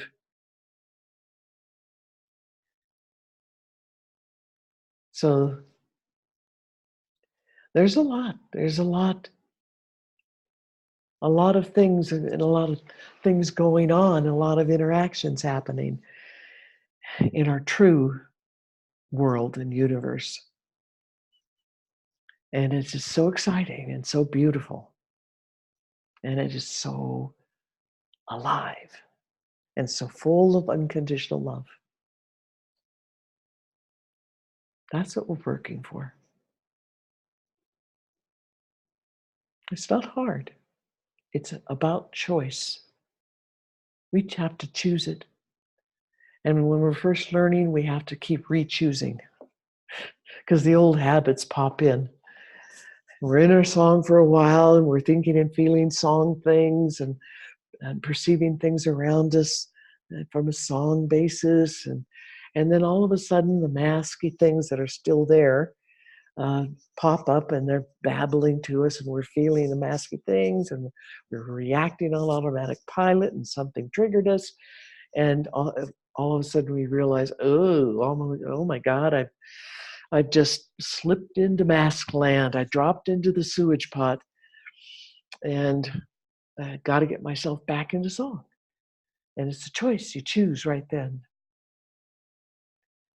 And that'll happen over and over for a while, but it'll get less frequent and less frequent and less frequent and less severe. And you will notice it much faster each time. And it's easier to stop it, let go, and get back to song each time.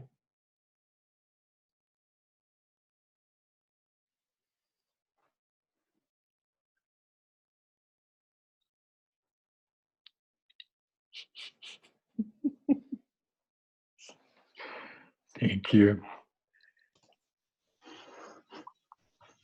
More? More? Are they adding more questions? Yeah, I'm afraid so. I'm gonna take Asta's. Okay. Go. How do you know if I'm really in song? How do I know if I'm really in song and not in just good mood? Asta? Yeah. Okay. Hi, Asta.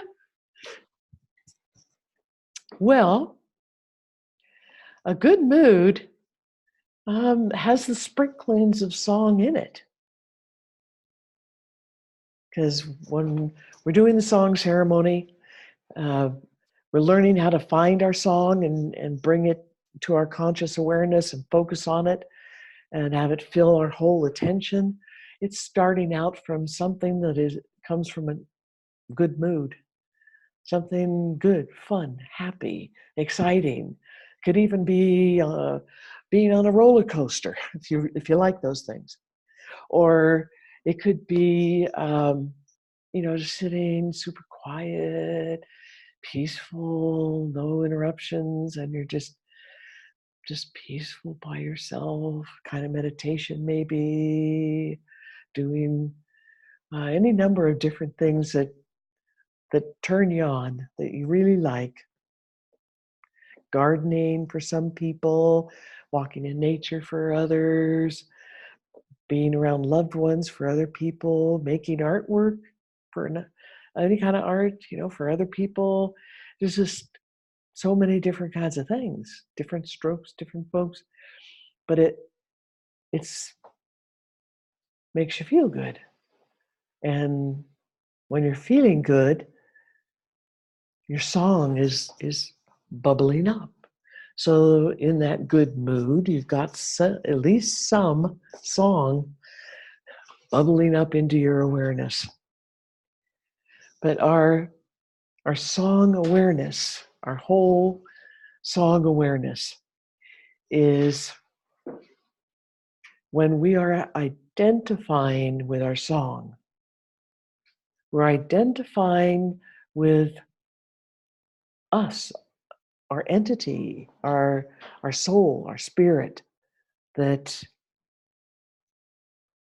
it's been us, it's been our self, our individualness for eons, eons and eons and eons. Every lifetime we've ever had, it's us. In that lifetime, different body, different kind of experiences, different goals, but it's the feeling of self. When we're identifying with our song, that feeling of aliveness, the signature of who's alive, that's you, that's your song, that's your self. That's what we identify with. That's what we learn is the who and what we really are. And that's what we hold. When we're truly awake, we are feeling that all the time. And the other expressions and nuances of song, of who and what we are, of being happy, being in love, being passionate, being really excited, being super peaceful, being ecstatic in ceremony. Those are all different nuances of feelings that song is capable of, that are part of song. The unconditional love that song is full of, that's all part of who and what we are. But those things kind of change a little bit like the tides on the shore. They're coming in and out and big and small, and as to what we're perceiving or focusing on at any given moment. The one thing that is constant all the time in this identifying with song is this feeling of self, this knowing, this feeling, knowing that who we are, this feeling of self, is ancient, ancient, ancient beyond time, and very, very vast, huge, vast, wondrous, knowledgeable. That's who and what we are. That is our identity. That's what we are carrying all the time when we're awake. And that's our goal in waking up. When we are identifying with that, we really know that that's the truth of who and what we are. In our song is all this unconditional love, and it's connected to everything in the universe. And we see the aliveness of everything and the precious deliciousness of all the life. It's impossible to purposefully, intentionally hurt anything else. It changes our perspective of how to interact with everything, whether it's the dirt or it's other people or the water or puppy dog or whatever it is. It changes our perspective of what is appropriate, what is a good way to be interacting. And we interact from song, from unconditional love, from the connectedness, from our love of aliveness and life itself, and our honoring of all life, and our honoring of all the diversity of life, this astounding diversity in life, all the expressions, loving all of them, accepting all of them. So hopefully that's a little more description of what living in song is, what identifying with song is, compared to a good mood. Sometimes we're feeling a little bit of this good mood if we're still living in a sleep life, we're still in the box. We're feeling a temporary good mood because of mask actions, automatic behavior, blind beliefs, and they have somehow managed to work together in such a way that it gives you a little bit of a good mood time. But it's thin, it's shallow. Anytime you have a good mood, you have the opportunity to realize that there is song there, that there's song involved, and you could turn your attention into song fully.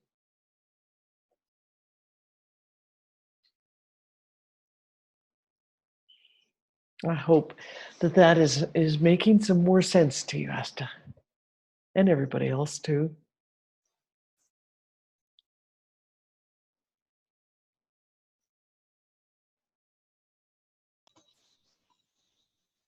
Do you want me to get the next one? Or you got it? I can get it. Okay.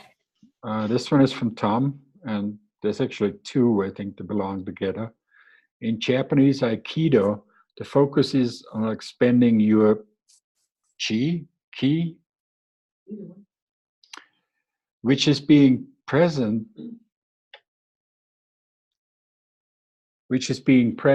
staying in one's song, and automatically you are in one's power. Is that the immunity? Can you read that again? Okay.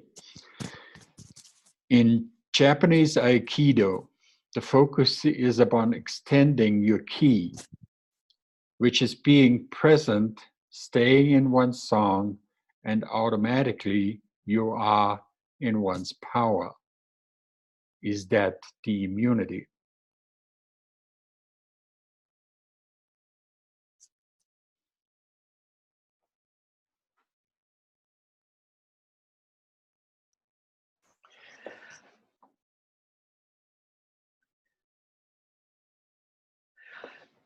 I would say yes, if immunity to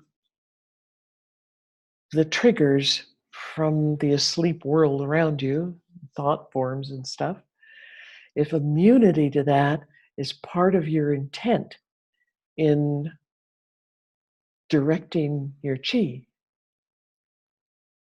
Chi is life energy. It's pronounced ki in some groups, chi in another. And in directing that, there's always instruction. My experience in Aikido and my experience in the Heidegger's teachings and in the Egyptian teachings, that if you get yourself in song, you're focused on the feeling of song, you're totally identified with the feeling of song, and you're letting your life energy come through your body from the earth and the sun to fill you, to nourish you, to fill up your energy field effortlessly, just with the intent to do so, letting life energy be life energy and not have any blocks inside you, your body, your energy levels, your emotional levels, everything. To have it fill you and your space, all your cells, everything, all levels. There is an intent to have the life energy be helpful to you, have it be nourishing, have it be centering, to have you be centered in your song, in this life energy, and it's effortless. And in this filling of yourself and this sense of well-being, you're wishing, you're creating well-being, that there is protection in that, because what it will do automatically is fill up your entire energy field, the whole outer edge of your energy field, everything inside. And it gives a strength to the outer edge of your energy field without trying to make it into energetic steel, to have some sort of a pretend shield put up that you force and make, which is a very popular thing to do in a lot of so-called spiritual groups, is to make shields like that. But in Katasi, in Predynastic Egypt, my understanding of Aikido, which is not that big, but it's the same idea, the same beginning thing of learning who and what you are, what your center is, and this life energy, and to allow it to grow naturally, because it's supposed to grow and expand in you naturally. The more you use it, the more the channels will expand, the more the flow of energy you can accommodate through the channels, through your whole being, your cells, your field, and it creates a very strong, very healed outer surface, but it's not forced. It's not like steel walls or anything. It allows energies to come in that you wish. It keeps all things out that you do not want to be part of your energy field or your body. So that is a protection. But it's a side effect protection of utilizing song and life energy and centeredness in a very relaxed and purposeful way, very, very gentle, very moving with the currents of nature, rather than trying to push the river upstream and force things. So those are all the same. I hope that answers.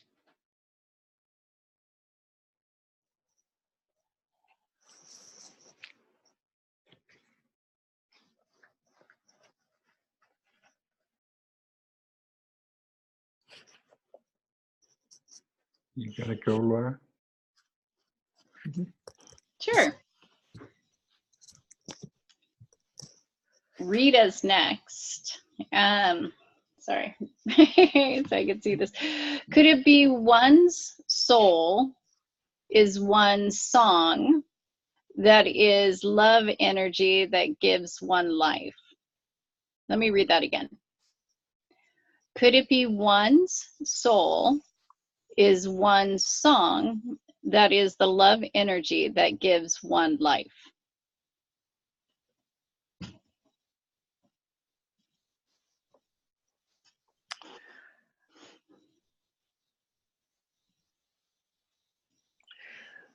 This is where the intellectual definitions of words and in languages starts to get confusing and can become problems. And one of our problems currently is that we have a lot of different people with different groups, with their different ideas, using a lot of the same words, but they're actually meaning something slightly different to really different. And it's you can't compare the apples and the oranges. So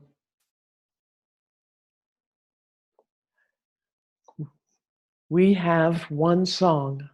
We have our song, our one song, our entity.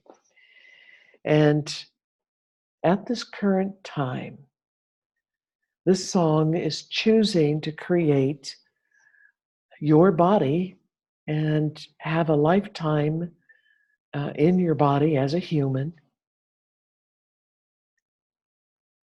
Song is made of love. It's both a Heidegger's concept and a Predynastic Egyptian concept, that everything is made of love, unconditional love, absolutely pure, unconditional love is the foundation of everything in the universe, because it is the firstborn, and everything is born out of it. So you as a song, your song was created out of unconditional love, so it's got a lot of it, it's full of it. The whole universe is full of it, and it's flowing like great oceans and great tidal waves all over, everywhere, all the time.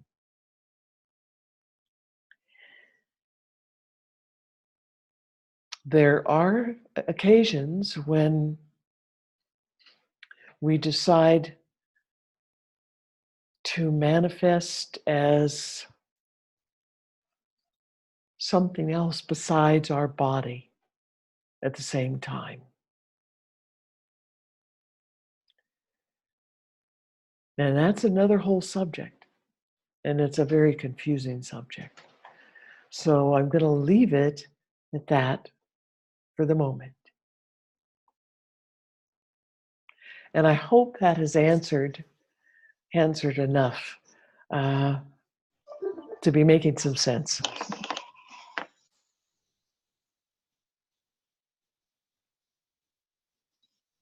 Thanks, Kay. There's, I think technically one more. Evelyn asked a question and then she posted that she got her answer as you were talking, but she had probably our last question, if that sounds right. She asked, would you define your song as your life's vision or your life's calling or your life's purpose? Good question. Really good. Your song is much more than that. Your song is way, way, way, way, way, way, way much more than that. Your purpose in life, or your vision for this life, that's one part of your song. One part. Sometimes we'll have essentially the same, many of the same things that are a purpose from one life to another. Some songs do that. The thing about a purpose in life, it's a list. That's what makes it really confusing, is that a lot of people are not aware that it's actually a list. And sometimes there's a real big item on it, or a couple of items related to each other that are really big compared to the other items on the list in terms of how important they are as a part of the purpose. But we have other things too. Your parents. We pick this lifetime. We pick our parents. We make agreements, and so then they get together, and you're birthed, and here you are as a human. You're having your lifetime now. Well, that's on your list. if you decide to have any children, or a mate, a significant other, or several of them, or other very significant people in your life and influence that have something to do with your big purpose. Those are all part of your purpose. To meet those people, to interact, to have relationship, to do the things that you had hoped that you would be able to get to do together and accomplish together. There are many others, much smaller things that are part of our purpose of life. Locations that you might want to live. Certain location you want to live while you're doing the big item that's on your list. We may have a big item that's just really keeps pulling at our strings and we can't get away from it. And it's the direction we just have to go. But also on your list, maybe you've got a little issue with alcohol, and the possibilities of addiction or something. And that's part of your purpose, and it's going to bang into your other purposes as well and cause conflicts. We have a whole list of things, maybe college, or maybe some other sort of teaching and learning events that are part of your purpose. Travel, or maybe never travel. You stay in the same town the whole time. All these kinds of things could be part of our purpose. It could be a part of our list. And so they have to do with just this lifetime. Our song has many, many, many, many lifetimes. For some of us, we've only had a few, maybe human lifetimes on this planet as a human. Some of us, maybe we've had hundreds of thousands of them, or anywhere in between. Maybe we've had a whole lot to do with some other kinds of planets and other races, or being other types of things, other experiences. And when we're there, we have a whole different purpose in life list. Different issues. So I hope that is good enough, good explanation. Hope it helps. Kay, thanks for taking so much time to answer these questions. Yeah. It's fun. I agree. It's part of my purpose. Yes. And it's a joy and a privilege. We have another. Go ahead. I'm sorry. Do we have another one? No, that was it. That was it. Ooh. That was it. All You're right. such a wealth of information. And I know many people are like me. That's a lot of what we're seeking is, what we talked about, honest facts, having questions actually get answered instead of just redirected. So thank you. Thank you very much. Thank you. Gosh, Evelyn says, what's that? I'm sorry. Evelyn, go ahead. Yes, thank you so much for the last answer here. Good.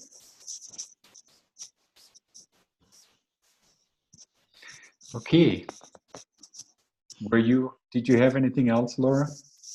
Of course, but no, I'm good. I gotta stop asking that question. Yeah, I know. I get access to Kay in our mentorship call on Monday, so I'm good. All right. Beautiful. Beautiful. Really. Thank you. Thank you, Kay. Thank you, Laura. Thank you, everybody, for joining. Beautiful. Just gorgeous. What a session. And thank you to Helmut and Laura. Helmut. Thank you very much. You do quite a lot to make these things happen. And that's glorious. Thank you for all your effort. As you say, it's an honor and delight. I love it. Thank you. And we see you all next time. Happy holidays. And I'm going to share some videos with the webinar people group. Hopefully before the holidays, some links so you can watch over the holiday time in case you need to get away in a quiet corner.